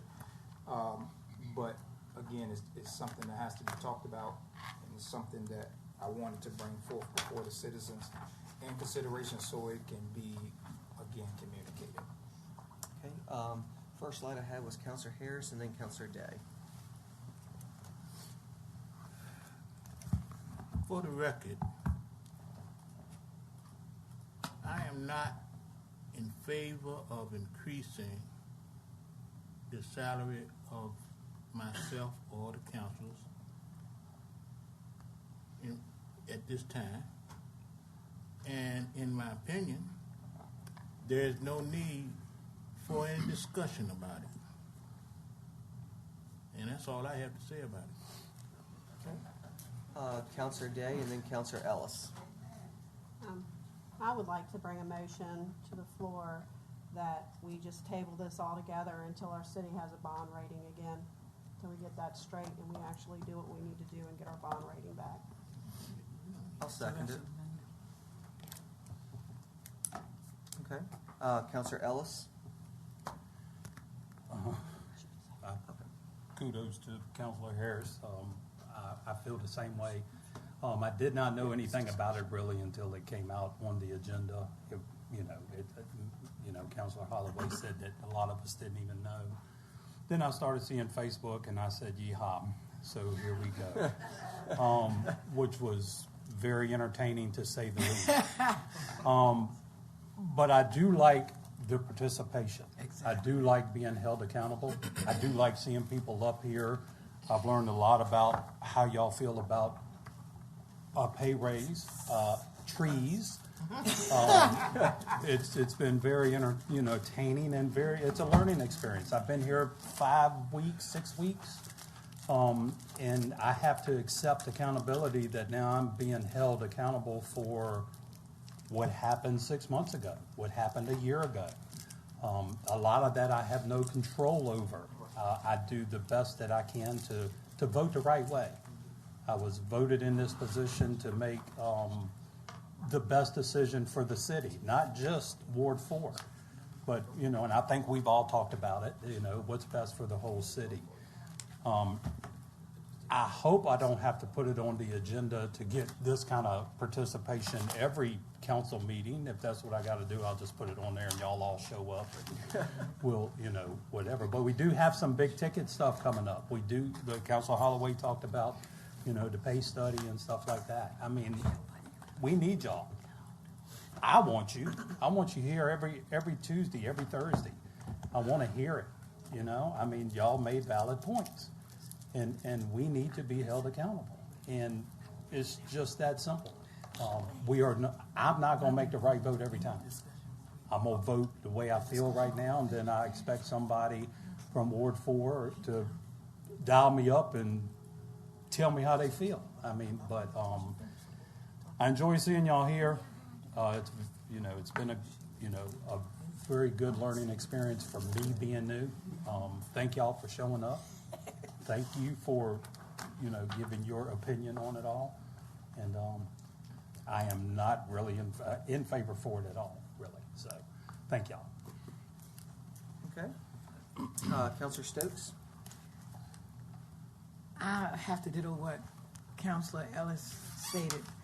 It is nice to see the participation from each of you on this very interesting matter. I was not in favor of the raise for many reasons. And in keeping with the inboxes and the DMs and the knocking on my door and the ringing the doorbell, Ms. Stokes, the ward did not support it at all. So I was not in favor of a raise. However, I am in favor of the participation. I enjoyed each person that came up to speak and state what they and how they felt. That was very entertaining, not necessarily entertaining, but interesting to know how you actually feel. So I hope you all will stay engaged beyond, and I'm sure some of you will stay more engaged with other things that are happening within this city. As a new counselor, I am very much interested in how you feel and what your opinions are. Thank you. Okay. Seeing no more lights for discussion, roll call, please. Vice Mayor Joyner, Yes. Counselor Harris, No. Wait, what we voting on? The motion's to table this until, Get a bond rating. until we get a bond rating. So that's You what didn't we're ask for a voting discussion on it? I did, that's what we just went through. What? We're voting on tabling. Yeah, tabling this. We're not taking action. Not taking action. We're not taking no action. I No. don't even want to No, talk about she it. amended it. But you voted Yeah, yes. you I voted voted no. no. Oh, you voted Okay. no. That's I fine. don't want to put it on the table. I don't want to put it under the table. You want to get Well, that's rid what of it, it. yeah. Want to get rid of it right now. We don't need to talk about it. That's what I said. That's my opinion. We don't need to talk about it. There's a motion on the floor, though. Yeah, I know. I said no. Okay. Go ahead. Mayor Parton, Yes. Counselor Ellis, Yes. Counselor Day, Yes. Counselor Stokes, No. Counselor Holloway. Wait a minute. You Hold on. I'm really confused about this motion, so I want some clarification because I think Councilor Harris meant yes. Say he meant to say yes. I think he meant yes. You're I- voting yes please to continue table with the roll it, call. right? You're voting It's yes on to him. table. He's a And if vice we mayor. don't table it, where it going? If I may, Mr. Mayor, Yeah. the vote Yeah. the vote to table discussion on We're this not would mean a discussing. vote of yes would mean to vote for council to not discuss or consider this at any point earlier than the city regaining a bond rating. Correct. So if you were to vote yes, that is a vote to not consider Correct. a pay increase until the city regains its bond rating. So if I vote no? If you vote no, that simply means that's just neutral. That's not. That would be to keep this as a potential live issue to discuss incoming sessions. I don't want to discuss it anymore, but okay. So, So be it. Yes to table, no to keep it alive. so Simple as that. Well, If you vote no, you keep it alive. If you vote vote yes, it's dead for at least 5 years. Okay, because I'm confused now. Y'all done that's what I'm confused saying. me. You want to say yes? Yes. Oh, Jesus. It can't be voted on now anyway. It was the topic of this conference. Counselor Holloway, Yes. motion passes 6-1. All right. CCR2, I'd like to get an update from the city manager on where we stand on this ATV dirt bike ordinance. Because I know council's talked about this in the past, and other localities across Virginia are putting ordinances together. And from my understanding, the police department has sent an ordinance over to the city attorney, Yes, and the city attorney is reviewing it. yes. Are we going to have this to vote on for the next meeting, to do a public hearing? It is my hope that it goes to a public hearing, at the next meeting, yes. Okay. But that's contingent on. Right, his legal review. review and any additions. Okay. So, Mr. Mayor, what I have seen, what the police have sent over to me is an ordinance as it exists in the city of Baltimore, Maryland. I have done some research and I discovered that the cities of Virginia Beach and Hampton, at least within Virginia, have adopted ordinances surrounding this. They both have extremely similar ordinances. The ordinance that exists in Baltimore is much more involved, and if that is what the police are hoping to bring before council, that will require a decent amount of research. If instead the interest is in adopting an ordinance similar to the one that Hampton and Virginia Beach have, that could be done much more quickly. But again, it is an ordinance, and so it has to be the subject of a public notice, to read, a public hearing, 2 readings unless council votes to dispense with 2 readings, and then a vote. So I think that timeline-wise, 2 regular meetings from now would be the earliest that council could vote on the possibility of adopting it. At this meeting, you could vote to have a public hearing. Put out a public ad to advertise it for a public hearing for 2 meetings from now. Okay. And during that time, obviously, again, I will work with the police department to find out what they're interested in bringing before city council. If police believes that they can do what they need to do by using an ordinance substantially similar to what Virginia Beach and Hampton used, then as far as drafting and creating that ordinance, that'll be no time at all. I mean, and I think at the end of the day, whether it's the Baltimore or it's one of those in the Tidewater, I think what we want is something that gives police officers teeth to enforce it and really to get these guys off the streets.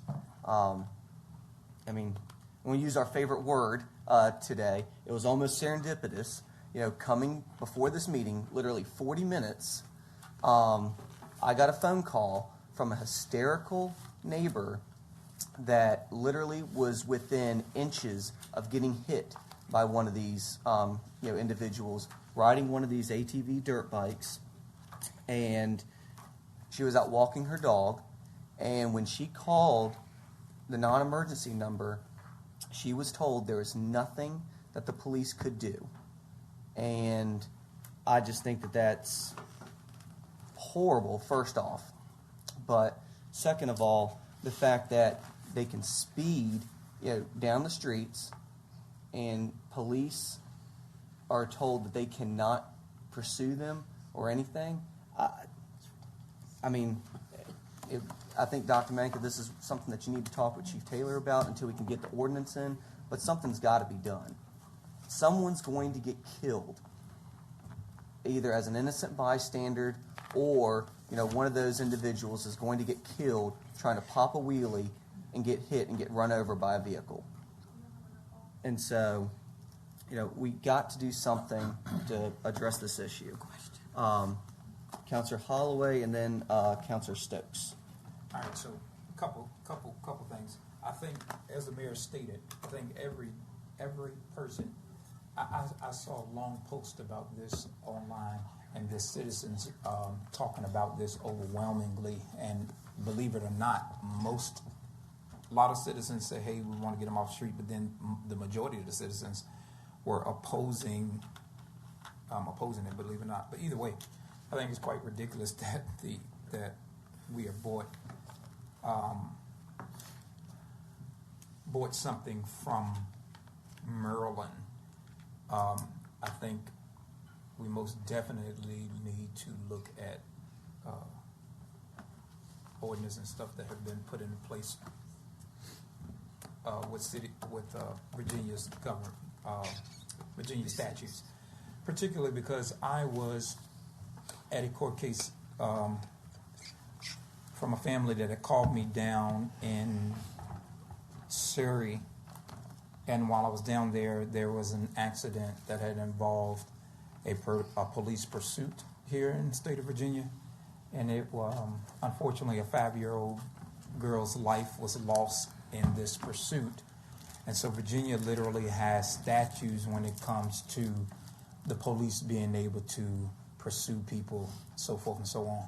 That is something that there's, I forgot what the law is called, but there's it's named after somebody that was killed, but Virginia has limits on how the police can pursue after them. So I definitely don't think, like the attorney stated, I think it's kind of crazy to go all out and start having him use city hours to break down Maryland laws and then compare them when we can start from utilizing Virginia laws to go after them and to do what we can do, of course, legally to make sure that our citizens are safe, because we don't, as the mayor said, we don't want anybody dying from it.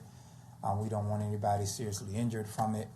But I don't think the appropriate place is to start from something that was handed down from Maryland.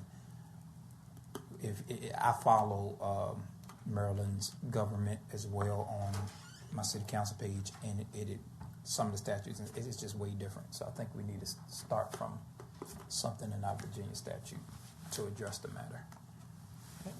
Councilor Stokes? Question. We have the bike lanes. So how would this, when you write the ordinance, how would it affect? Because I noticed you used the word dirt bike discussion also.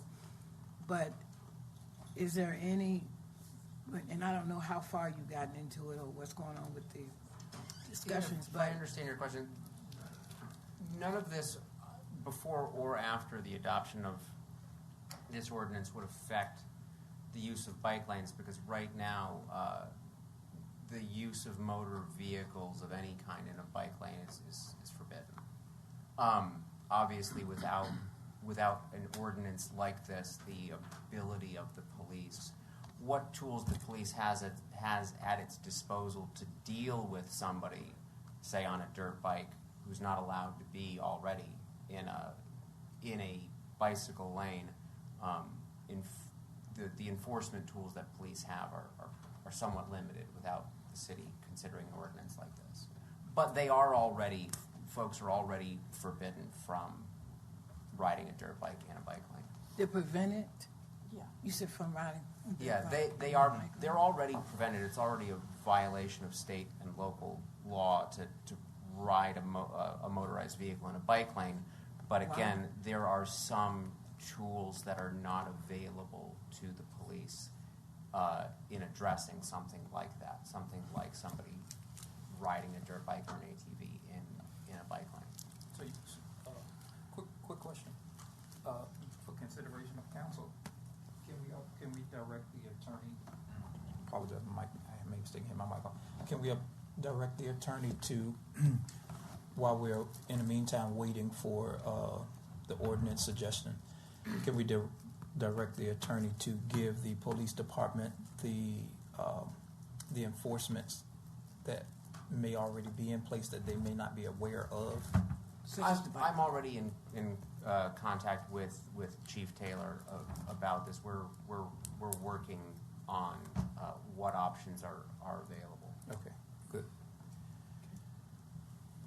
Councilor Harris? Yeah, I just want to make one comment about something that I heard just mentioned about the fact that you said that when you called that the people that you called to said there was nothing they could do. Correct. Correct. Well, I got an issue with that because the street that I live on is a through street for the fast cars and the dirt bikes and I hear it all. And when you tell me there's nothing you can do, and I've heard that also in regards to, because at the beginning of my street it says no through trucks. No through trucks. And that means that trucks not supposed to turn down my street. And every day, 18-wheelers come by my house all day, most of the day. Because at the end of the street is the Dominion Energy place. And they're not supposed to come down the street. And I also heard that They said, well, there's nothing we can do.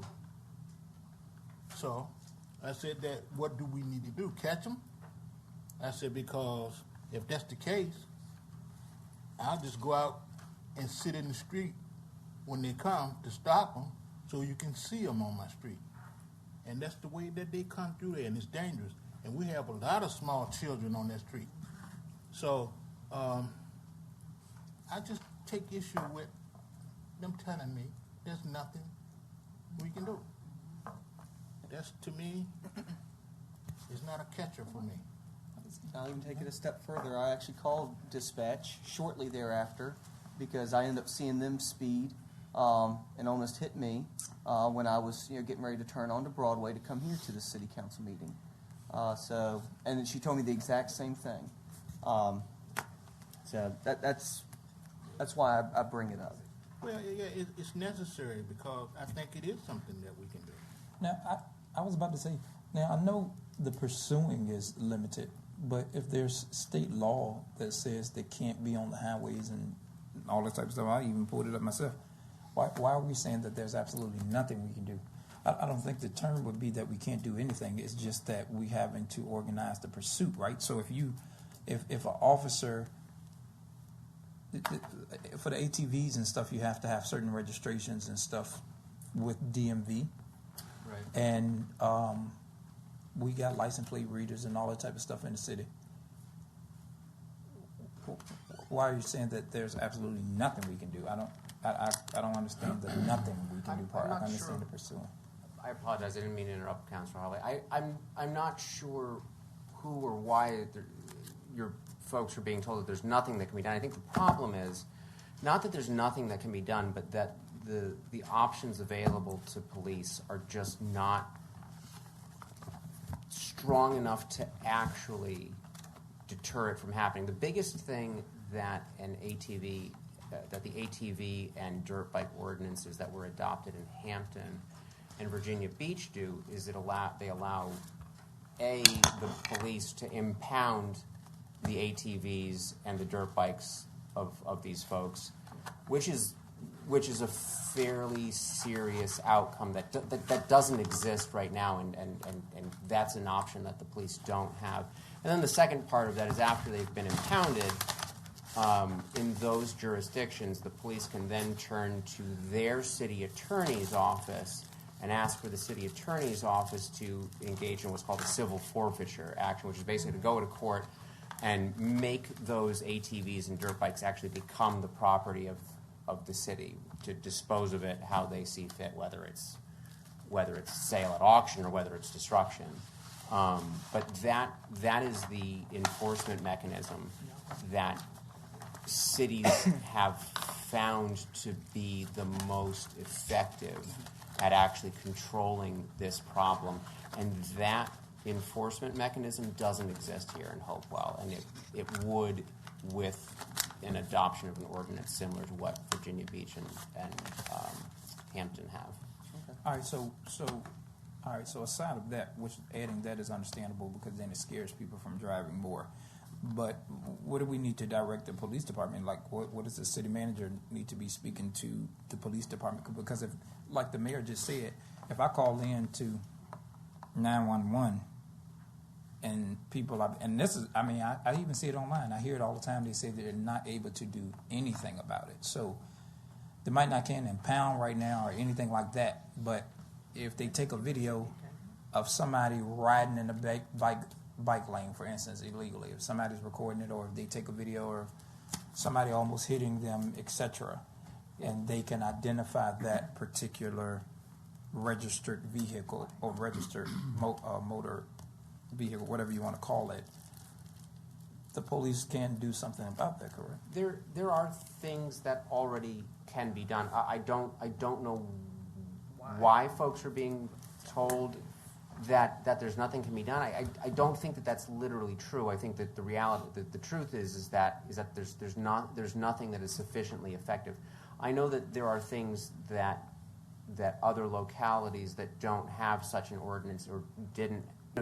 There was a time not long ago where there was no ability to have an ordinance like what we're discussing right now. I don't remember what locality, but I have come across a locality here in Virginia that has taken it upon itself and maybe had some success because they appear to keep doing it, or to have kept doing it until this became available, to prosecute these as violations of noise ordinances, for example, because most noise ordinances are actually violated by these ATVs and dirt bikes. So there are certain enforcement mechanisms that already exist. I just don't know that they are sufficiently effective to actually deter the behavior.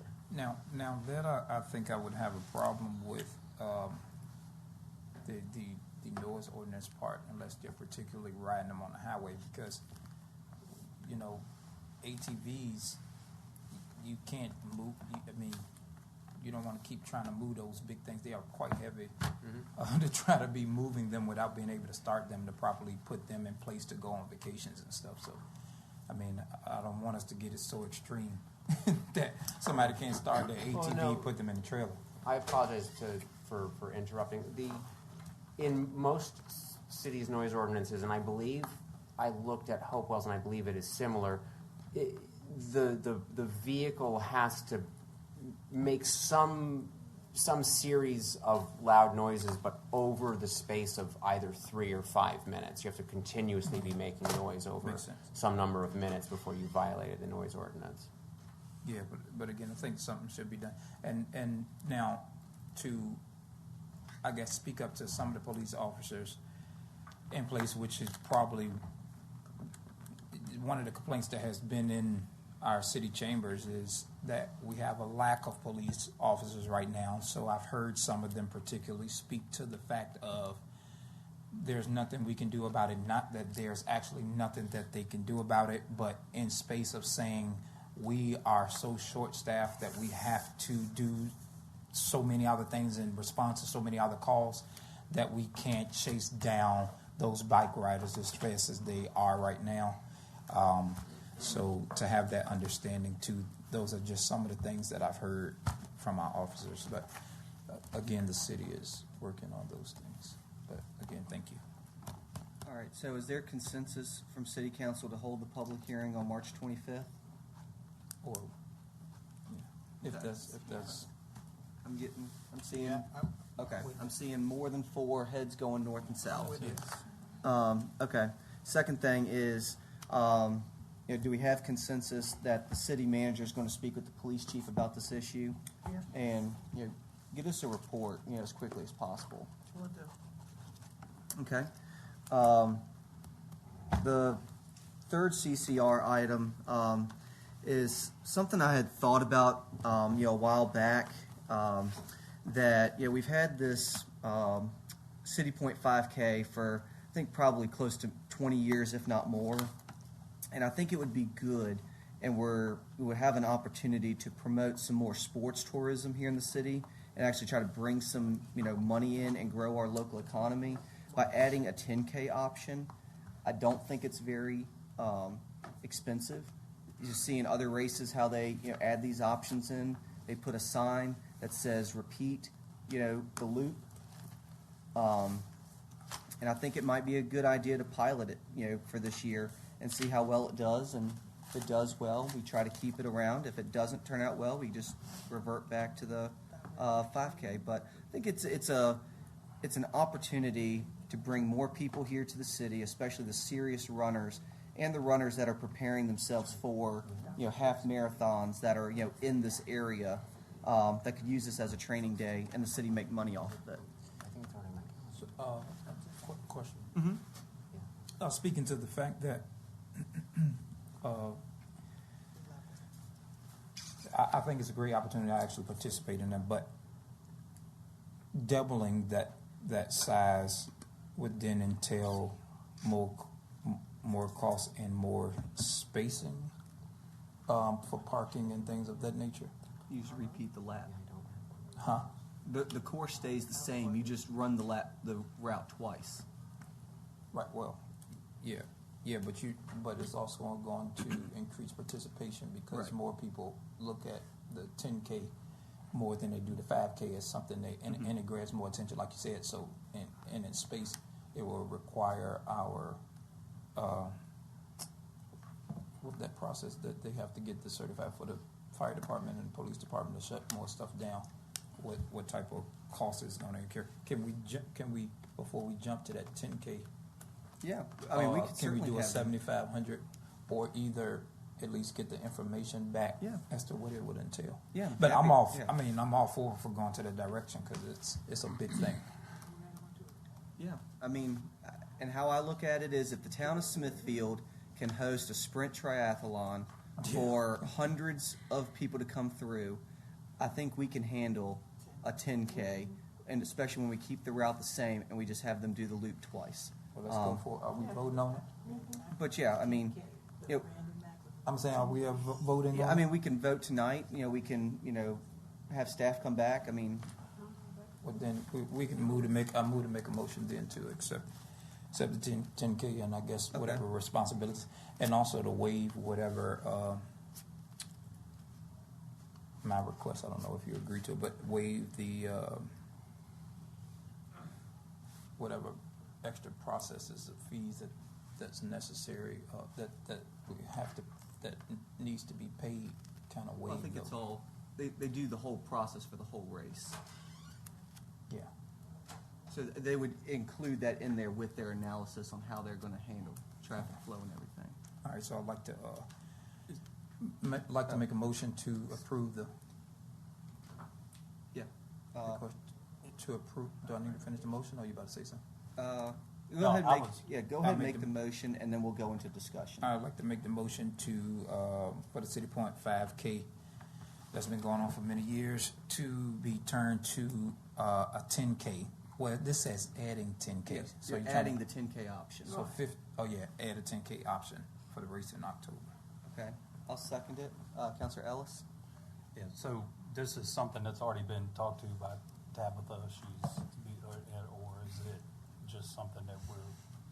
Well, Tabitha actually mentioned so this. I've mentioned it, multiple times. Right.